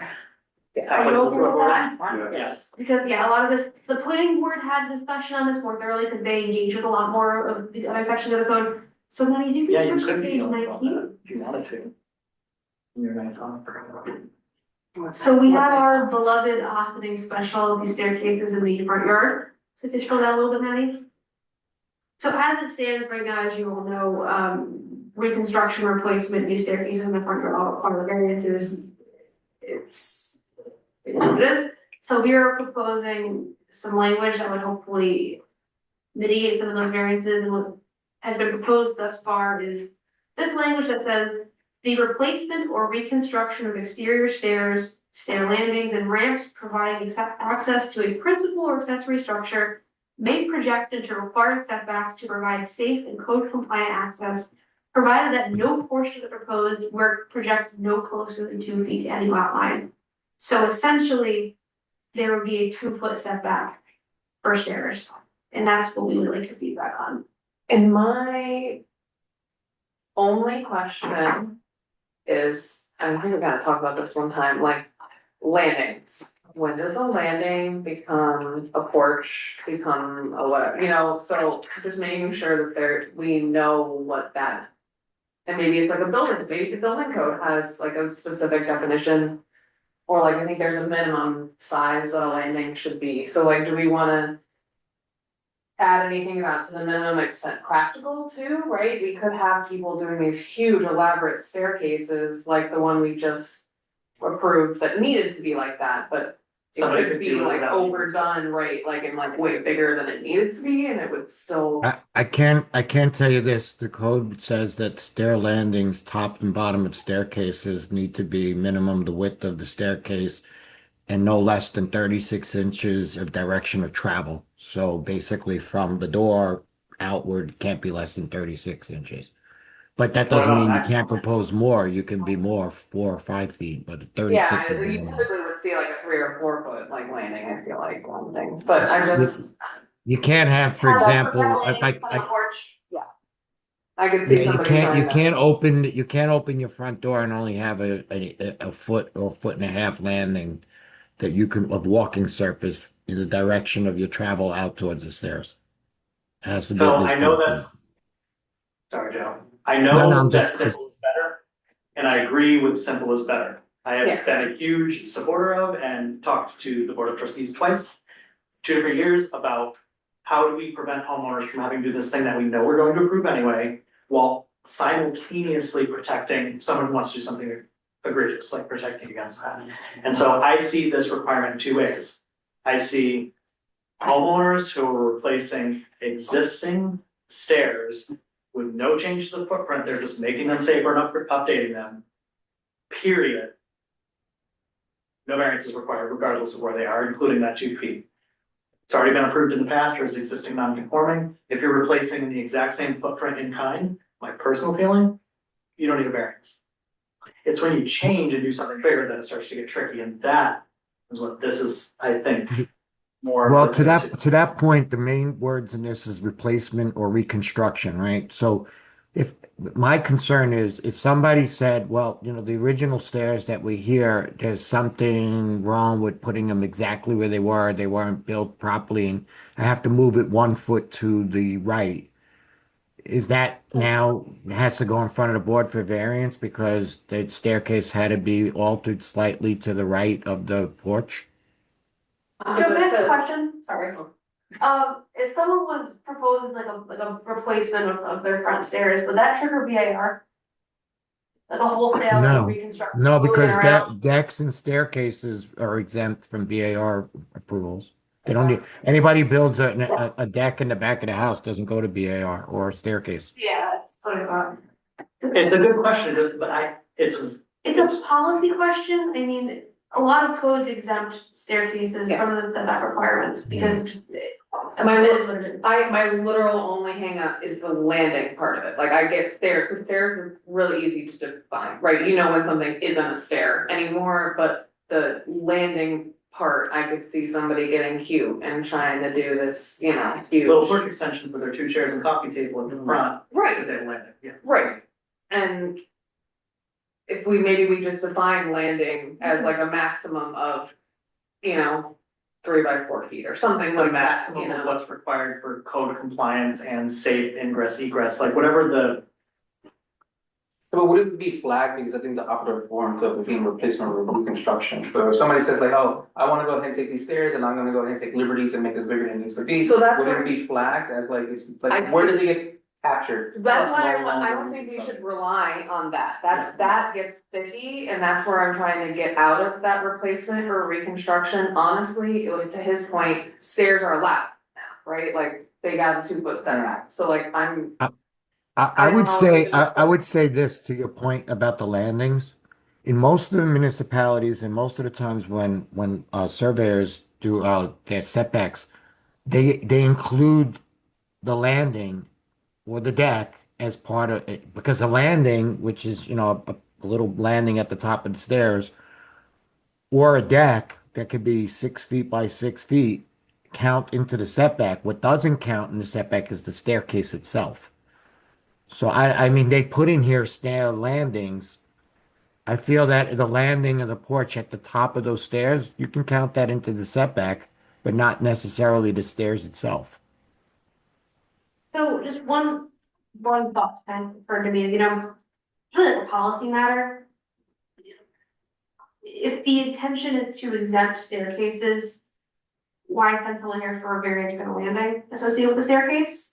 No. when it's too big, Yeah. but But it's if not. you define what a landing is, That's, that might, you don't wanna create more problems than we're trying to solve. No. I agree, Cory, I think defining what a landing is could potentially be a solution here. 100% agree. I think that makes it. And it's not about being restrictive on them, it's about putting part of the problem with our code that we're trying to It's fix just a bit of drift, yeah. is like our non-conforming, expansion non-conforming use. You could successfully argue in many different ways because it's not specific. I agree with the landing. If you want to build a porch, different issue, call it a porch, get it judged as a porch. But if it's a landing for stairs that we're gonna approve anyway, I think there should be a maximum. And it's just included in that, like it does say exterior stairs and stair landings, and so. I don't want reconstructing my stairs, so let me change the landing to make it more like a porch, but it would be a landing and that's approved, and then the board is like, it's just being specific. I don't think. So you're he's saying to seeing- put a restriction to the size of the landing that would be exempt? Yeah, that Yes. was my thought at least.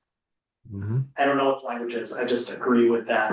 I was just That's like just- adding a definition to landing, like Karen said, because in that.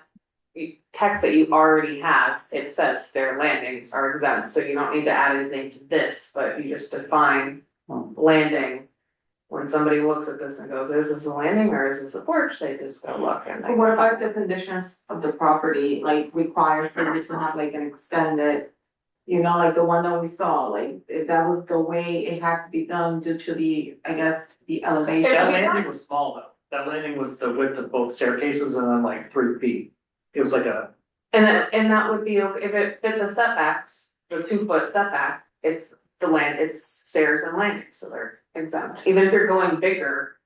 Right, it's not just, And it seems the concern is preventing from someone saying their porch is a landing. exactly. okay, wait, sorry, I'm realizing though too, why I didn't like replacement or reconstruction. Replacement. Because if we're going to allow a non-conforming use, I don't know, if we don't think stairs are an issue, everywhere I've worked previously just exempt stairs from the setbacks, not just for replacement or reconstruction, so that you can have a building, a new home built on that property line, like the other houses next to it, and they still get that front staircase. So you're saying new stairs should also be exempt? Yeah. Well, also, this is not even just staircases to the front. This could be, this is also including staircases if you had them on the side of the house. So, Right, yeah. you know, and then we have a lot of lots that are very narrow and small. So if somebody has an existing staircase that goes to a side door entrance and they're within 2 feet of the property line, they're gonna say, according to this, it's gonna say, I gotta send it to the zoning board. And the zoning board's gonna say, but it was always there. They're just replacing it in kind. Why are we giving a variance again? Or we need to get access to that door, so. Right, guess and because but because of the restriction of the 2 feet to the property line, in some cases, there's no other option. That's the way the house was built. Well, I'm saying if stairs are not, About stairs and setbacks. if stairs, again, another hypothetical. Under this, could I then take my porch, which has a railing, replace the entire width with just a big walk down staircase? That's ugly and all, for sure. It's ugly, but if it doesn't require VAR approval, it doesn't require our approval, someone could do it as a But I right. guess That's very expensive though. But do we care? I mean, the Smith Robinson house for 34 State Street has a super wide staircase, You mean that house that needs to be redone and is falling apart? but they're gonna keep that aspect. I mean, like, do we care? I think In that, terms of a variance being granted, because you know,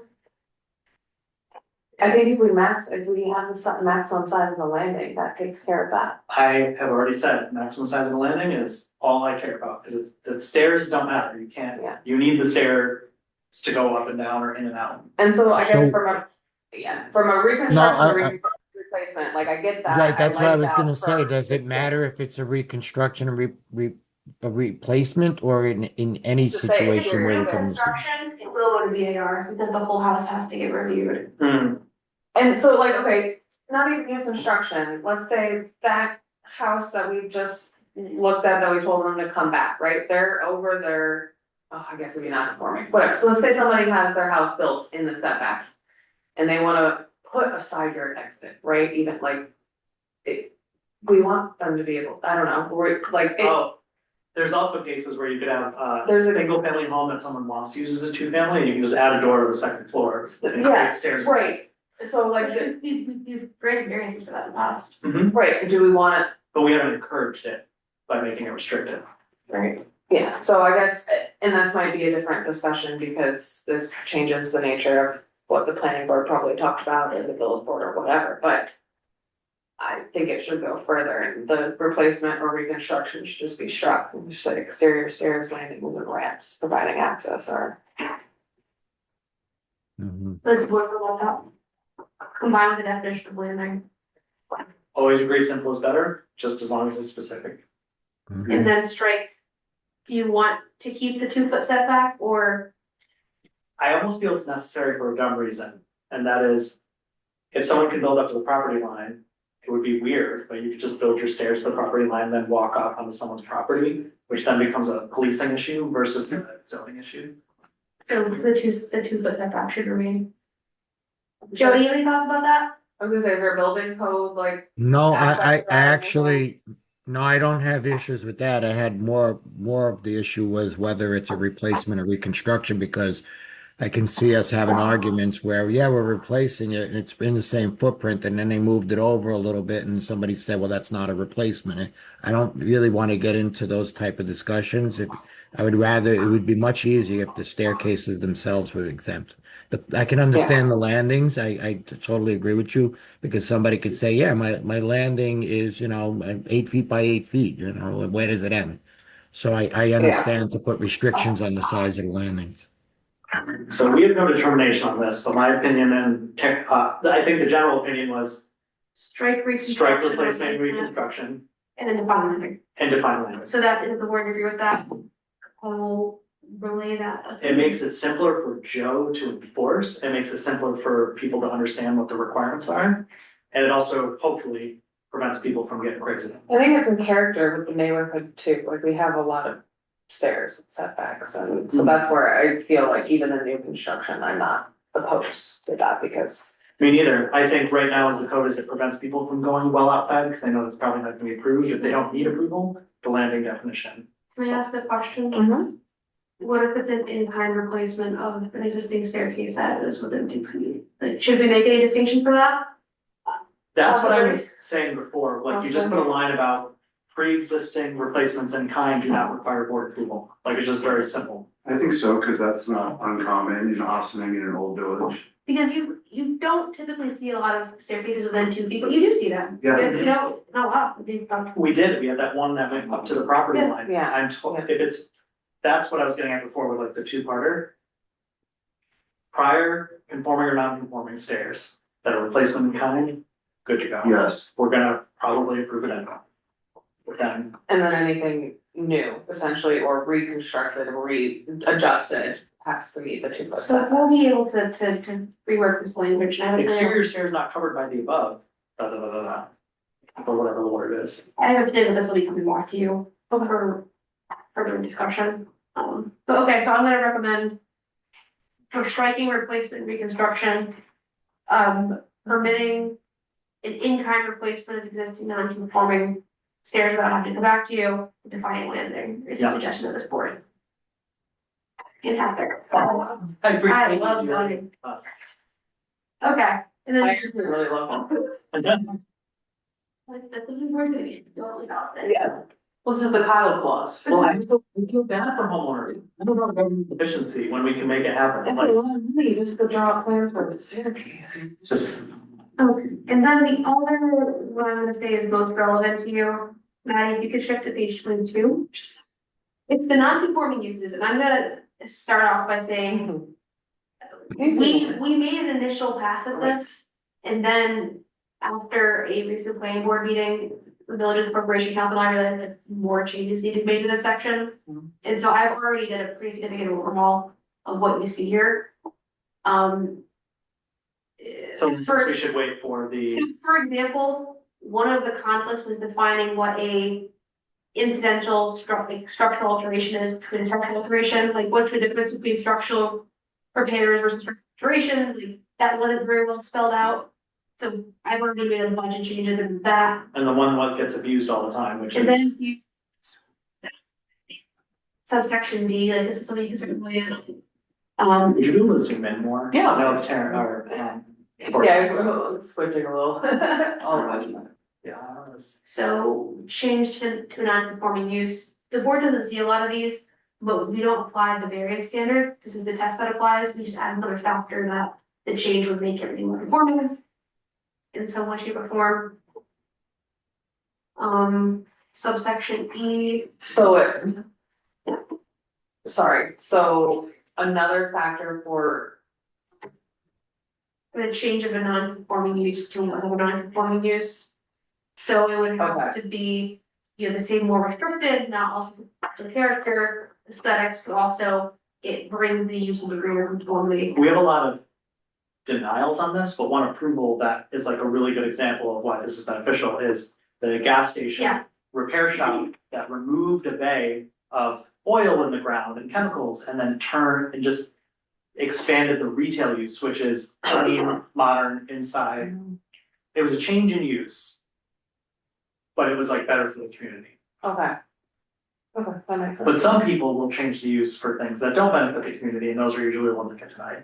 If you wanna overall improve non-conforming Yeah. uses, That gas station. And I guess in my those- mind, I'm like, those was there spaces- anything that we would want to improve that would, no, okay. and frankly, this doesn't come up too often. Right. Used to come up more. It used to.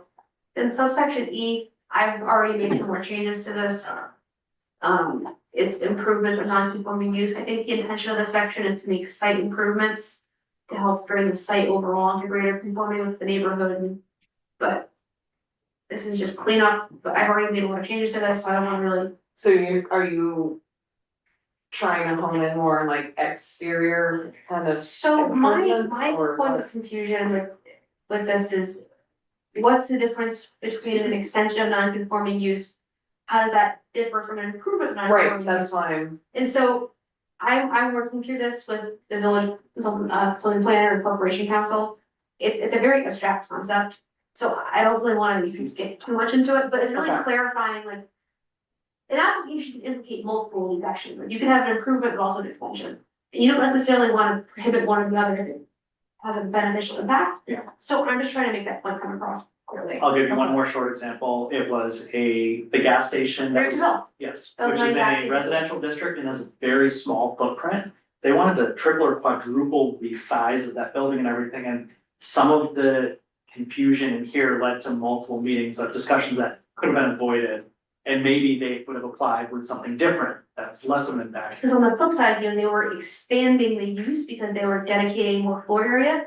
It would have brought outdoor storage indoors, would have improved the site. Exactly. So it's like, it's confusing. It's So, confusing for them and it makes it harder for us to make clear decisions and set precedent in the right way. and so the biggest change will come to subdivision F. Enlargements and extensions of non-conforming uses. The village board had suggested restricting this to residential uses. We're gonna create a separate set of standards for non-residential uses. I just think only allowing residential uses could have unintended impacts. Yes. Like 32 Bell example, it would prohibit a beneficial site change in theory. Or like the tavern. Right, Exactly. like if they got the new use was an apartment, right? Yeah. Like might be conflicting this, but you know, that will, you know, increase the intensity, but better. And another example, a homeowner was extending the residential use of their home. They claimed the entire part of the garage was gonna be a playroom. But it was like a whole home, it was like 1,200 plus square feet. Massive playroom. And through this, it'll prevent a lot of these things, it'll make it clear, the Yeah. decision making. But what we did, a lot of this will be staying more or less the same as defining what an extension or enlargement is.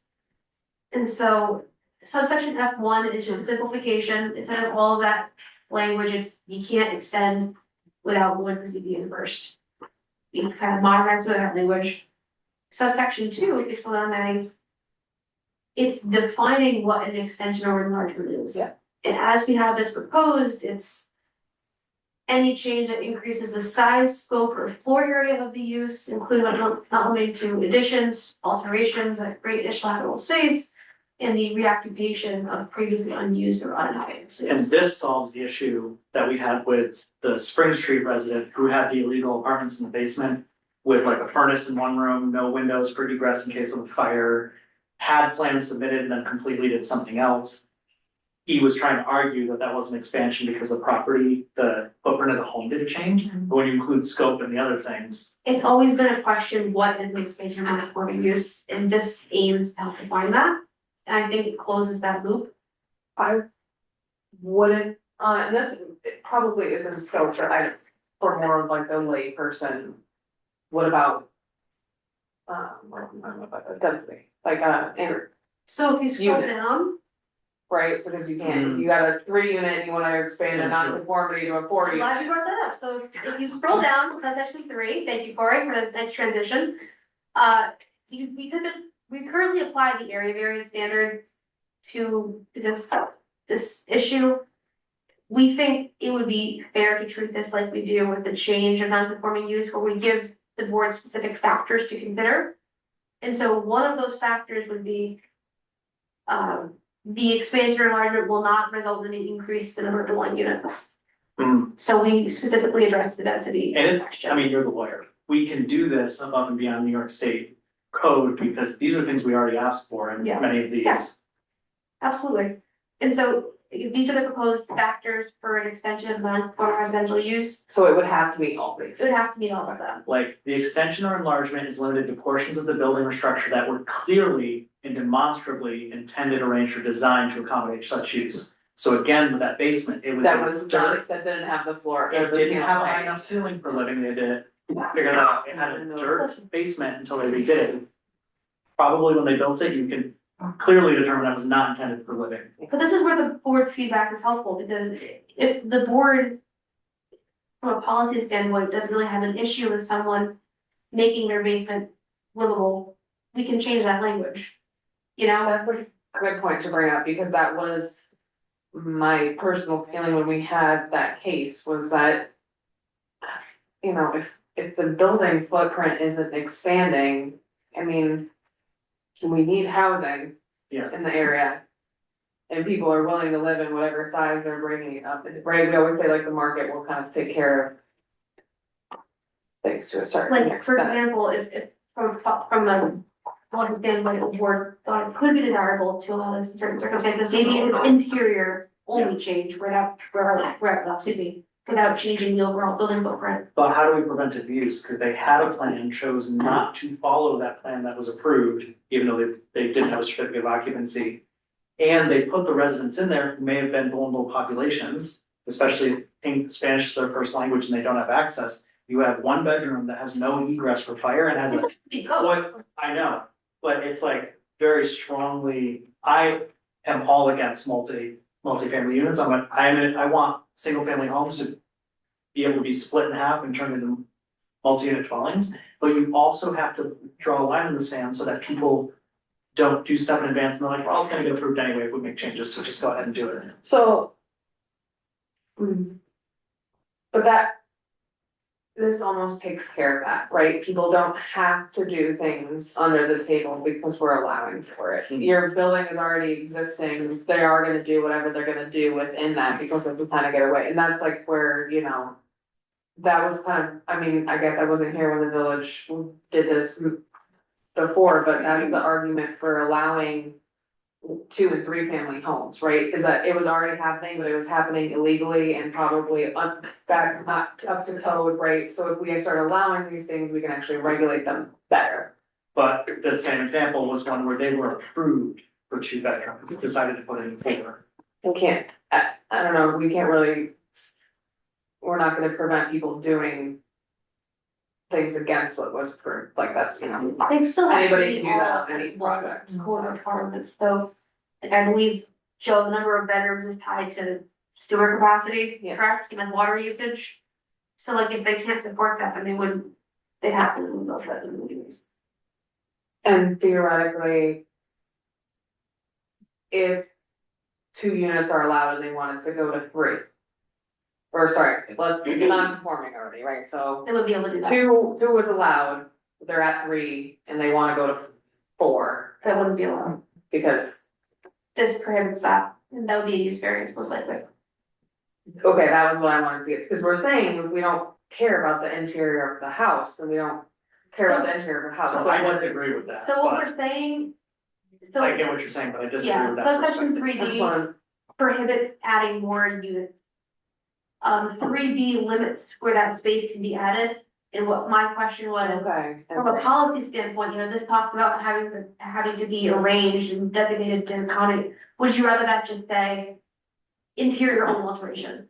And it wouldn't affect, that we would still be limiting the density with the number of units. It Yeah, you wouldn't be couldn't increase the expanding number of that. units, but say if Okay. someone couldn't prove their basement was demonstrably arranged for livable space.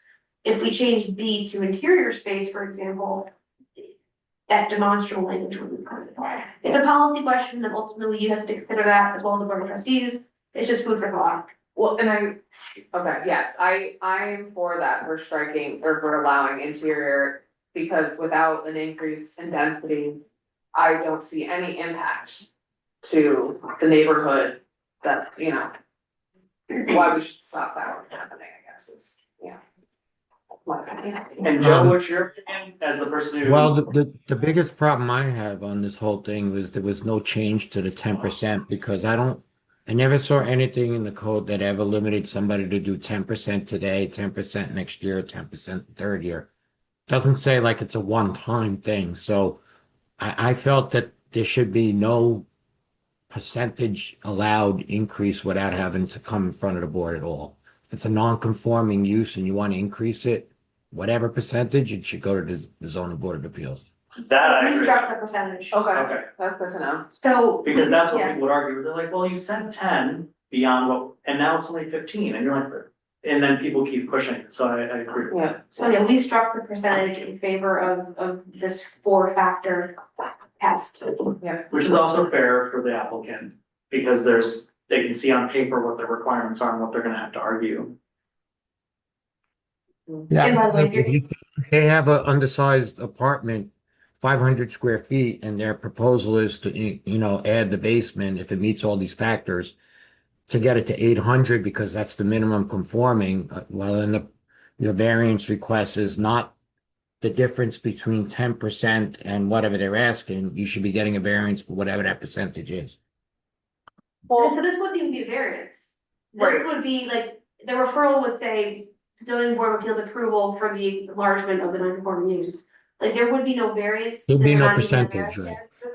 No, so it's if someone wants to increase the size of their non-conforming use, they have to go to the ZBA, no matter how much they're proposing to do it. I agree with that.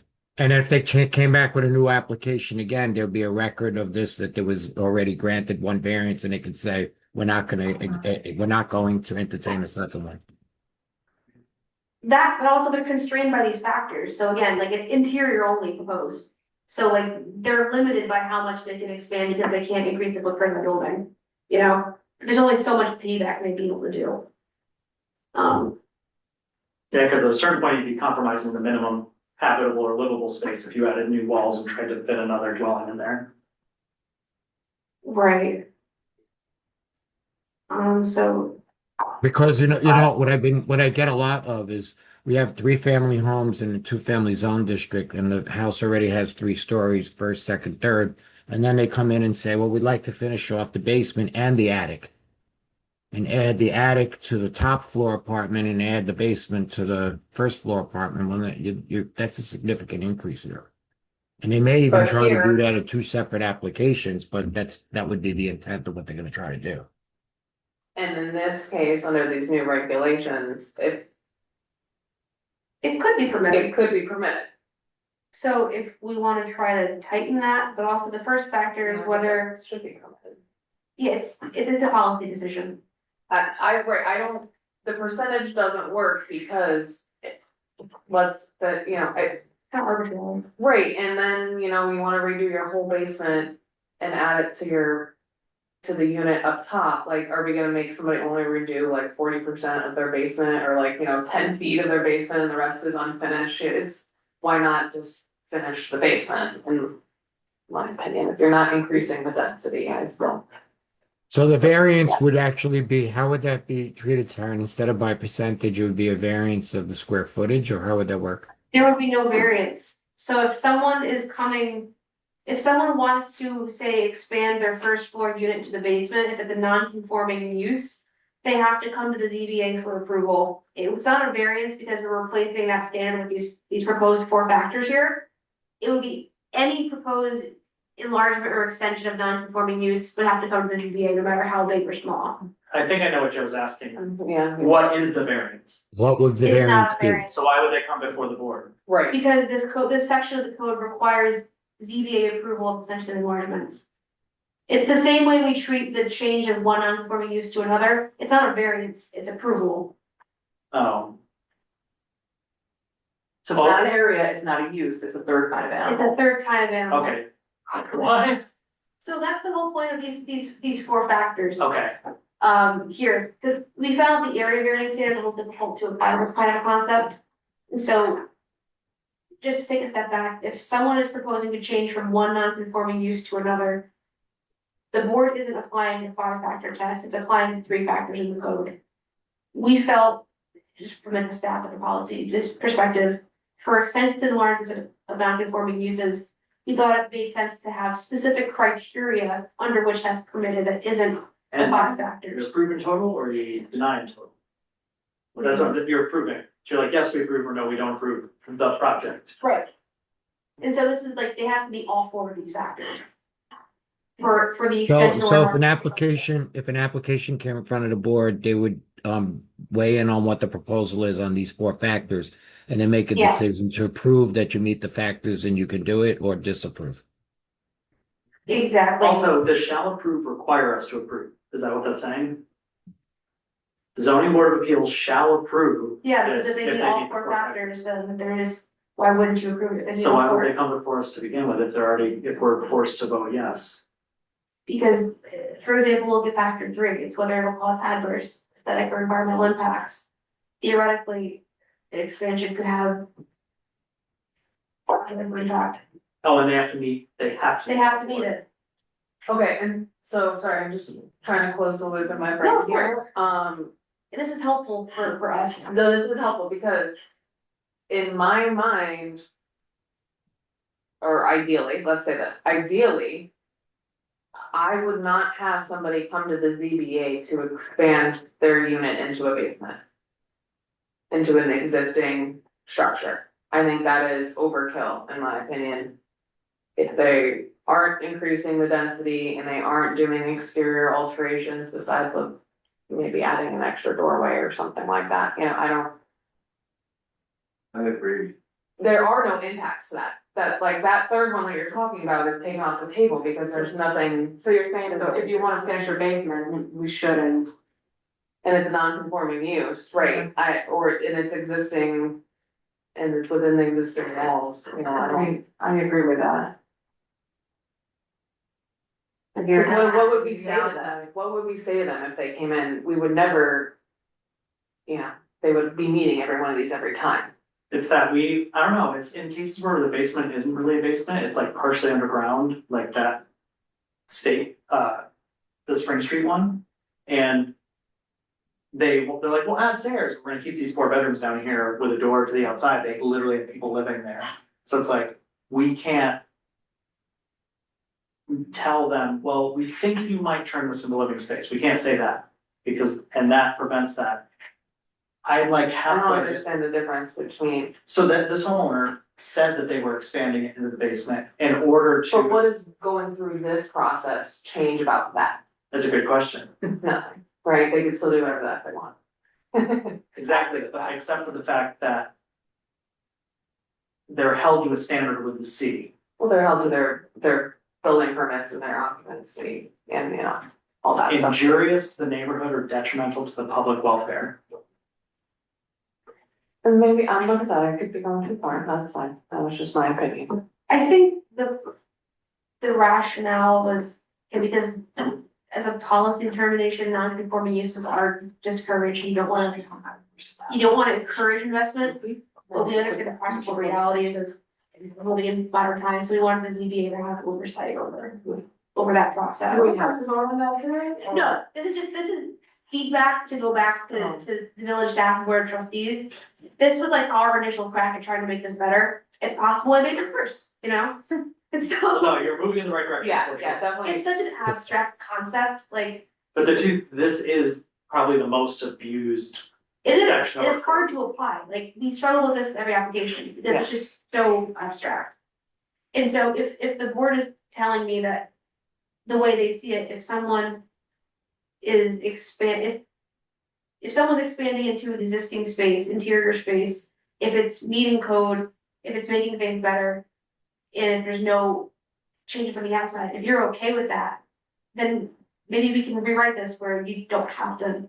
Yeah, I'm not there yet, but I get what the intention is. But I think that's that factor three that from a staff standpoint that we were most concerned about, is like making sure that expansion is consistent with the rest of the neighborhood. Yeah, and that's why I can see, you know, maybe this is the first step and then. Like if someone's adding 10 bedrooms for, it's an extreme example, but that would have a traffic impact, I would assume, because more occupants, more cars. No, Theoretically, what if they tell you that, oh no, we just want 10 bedrooms? theoretically, We're you gonna know? have the Prince over with this. So just kind of give us the chance to get eyes on it a little bit more. Also, To these take a are, little bit. these are rare, and anything like this is gonna require, like the stairs, homeowner just wants to replace their stairs. They don't technically need an architect and all that, as long as they're doing it competently and going to the planning board, or building office. But for something like this, they're probably having an architect involved, they're going through a huge process, so it doesn't seem like an unreasonable thing to provide a stop valve in case there is an issue that maybe Joe doesn't catch or doesn't think about.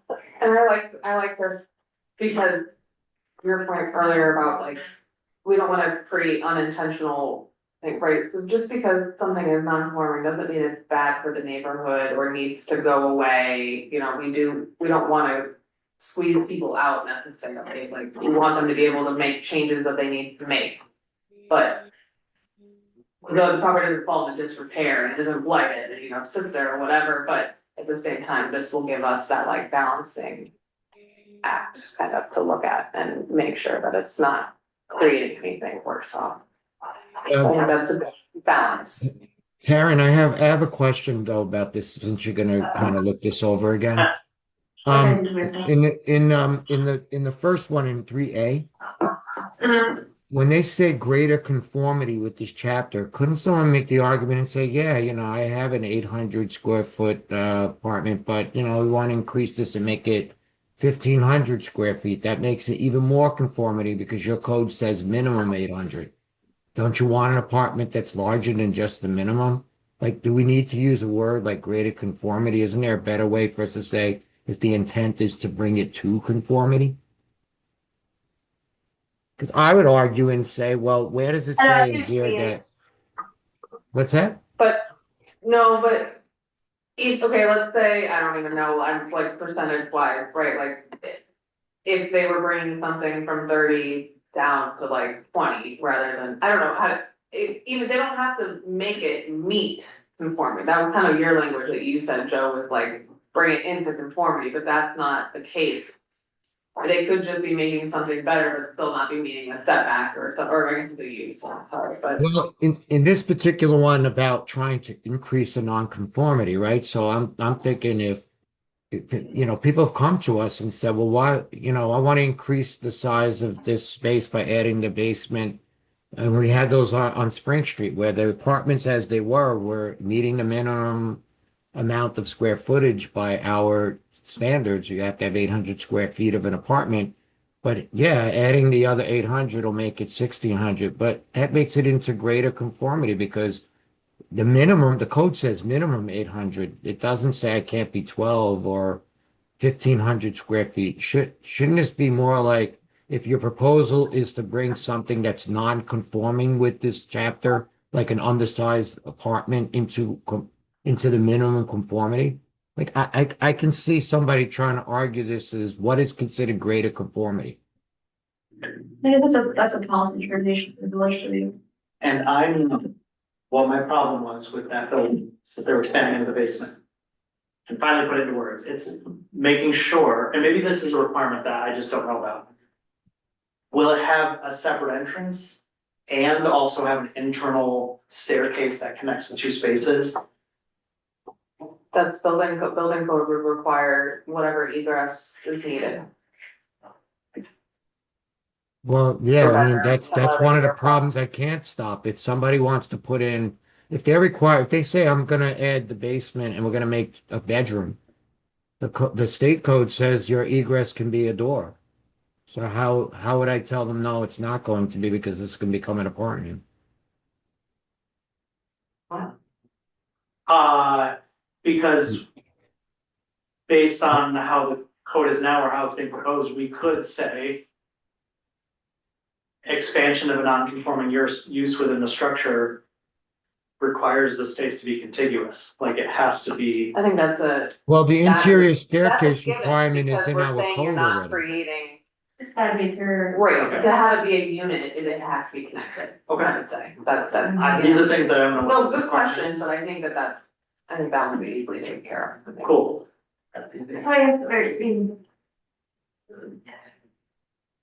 I mean, Just the one- interior staircase connection is a requirement that's in our zoning code, by the way. You have to have the interior. I think it's, if you read in through the zoning code, if you're gonna extend into another level, you have to have an interior staircase connecting those spaces.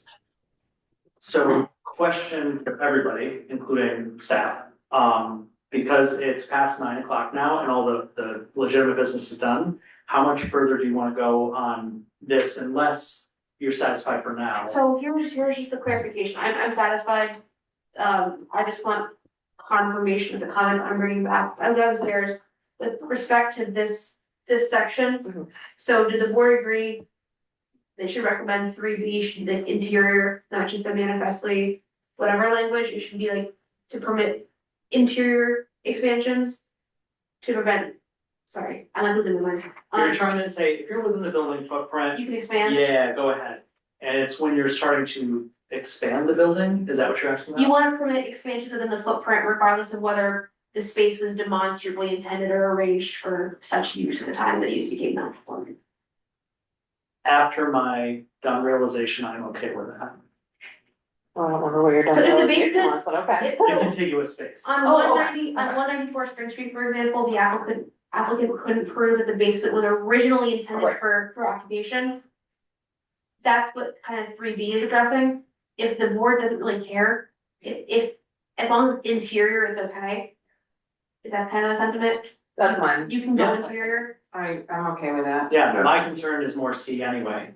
And then 3A, to Joe's point about bringing into conformity versus just making bigger. Bringing it up to the minimum. Adding square footage because, so it might not meet the minimum yet, but it still could be making it better, for like square footage, No, let's say. bringing it in direction of the minimum, not leaving that open. Yes, So you don't have to specify you're going under to above and then here's an unlimited above the minimum, it's getting but he close. said it was like, so if it's. If someone's already 50, 900, they wanna go to 1500. Right. Yeah, But I mean, we're saying that- it needs to be like within reasonable conformity, right? Like, what are we trying to Well, then control that's to up to regulate, what's Mhm. I guess excessive? what's the policy thought behind it, like, from, my thought is that if it's interior. I don't. and maybe it should be in greater conformity with this chapter or the New York State Fire Prevention and Building Department Code. Maybe, but they don't have to be both. well, So It's I don't, possible. okay, Sorry, I'm so like spinning my. there's two different scenarios here, I think. Okay, the first is, okay, let's say minimum building code, you need 1,000 square feet for building code or whatever it is, and somebody's at 500 right now, right? There's an instance where they just bring it up to 800 and they're not meeting, right? So greater conformity, that's why I'm okay with that language. Then there's the instance where Joe's saying where they might wanna have 1,500 square feet. And I think that is fine with me too, as long as, you know, we're saying it's interior or whatever work, and then that is a greater conformity, cause it is meeting it. I mean, I could Where see it wasn't some before. word of a greater So I think it conformity, all, I think it all makes I heard it in sense. turn. That I is what I think that the greater conformity is fine if it brings, if there's some sort of language that says, you know, maybe to the maximum of the minimum standards. So that they can't So decide and say, well, different greater, discussion, Yeah, that's a different discussion, do we want to limit it to that maximum? I don't think we should limit in an existing structure. Right. Different from my Yes. disagreement with that was they were Um, building onto the building and thus increasing beyond what was already there by a significant amount, that's different than what you just said, which I agree with.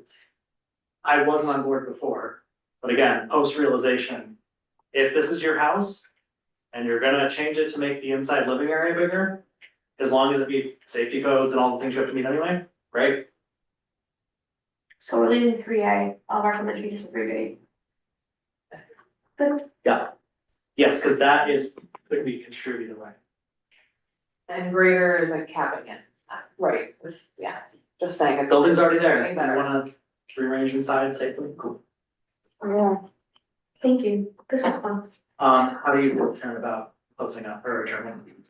Fine, Okay, and you're gonna see these again. yeah, no, I just wanna make sure you have what you need to go, Stiff stiff cocktail, yes, I mean. All right, can I get a motion to adjourn the meeting? Motion to adjourn, Paul. Second, Erica. Brian and Erica, thank you so much, meeting is adjourned, and we'll see you next time. Thanks, Megan. Thanks, Joe. I know this was the longest meeting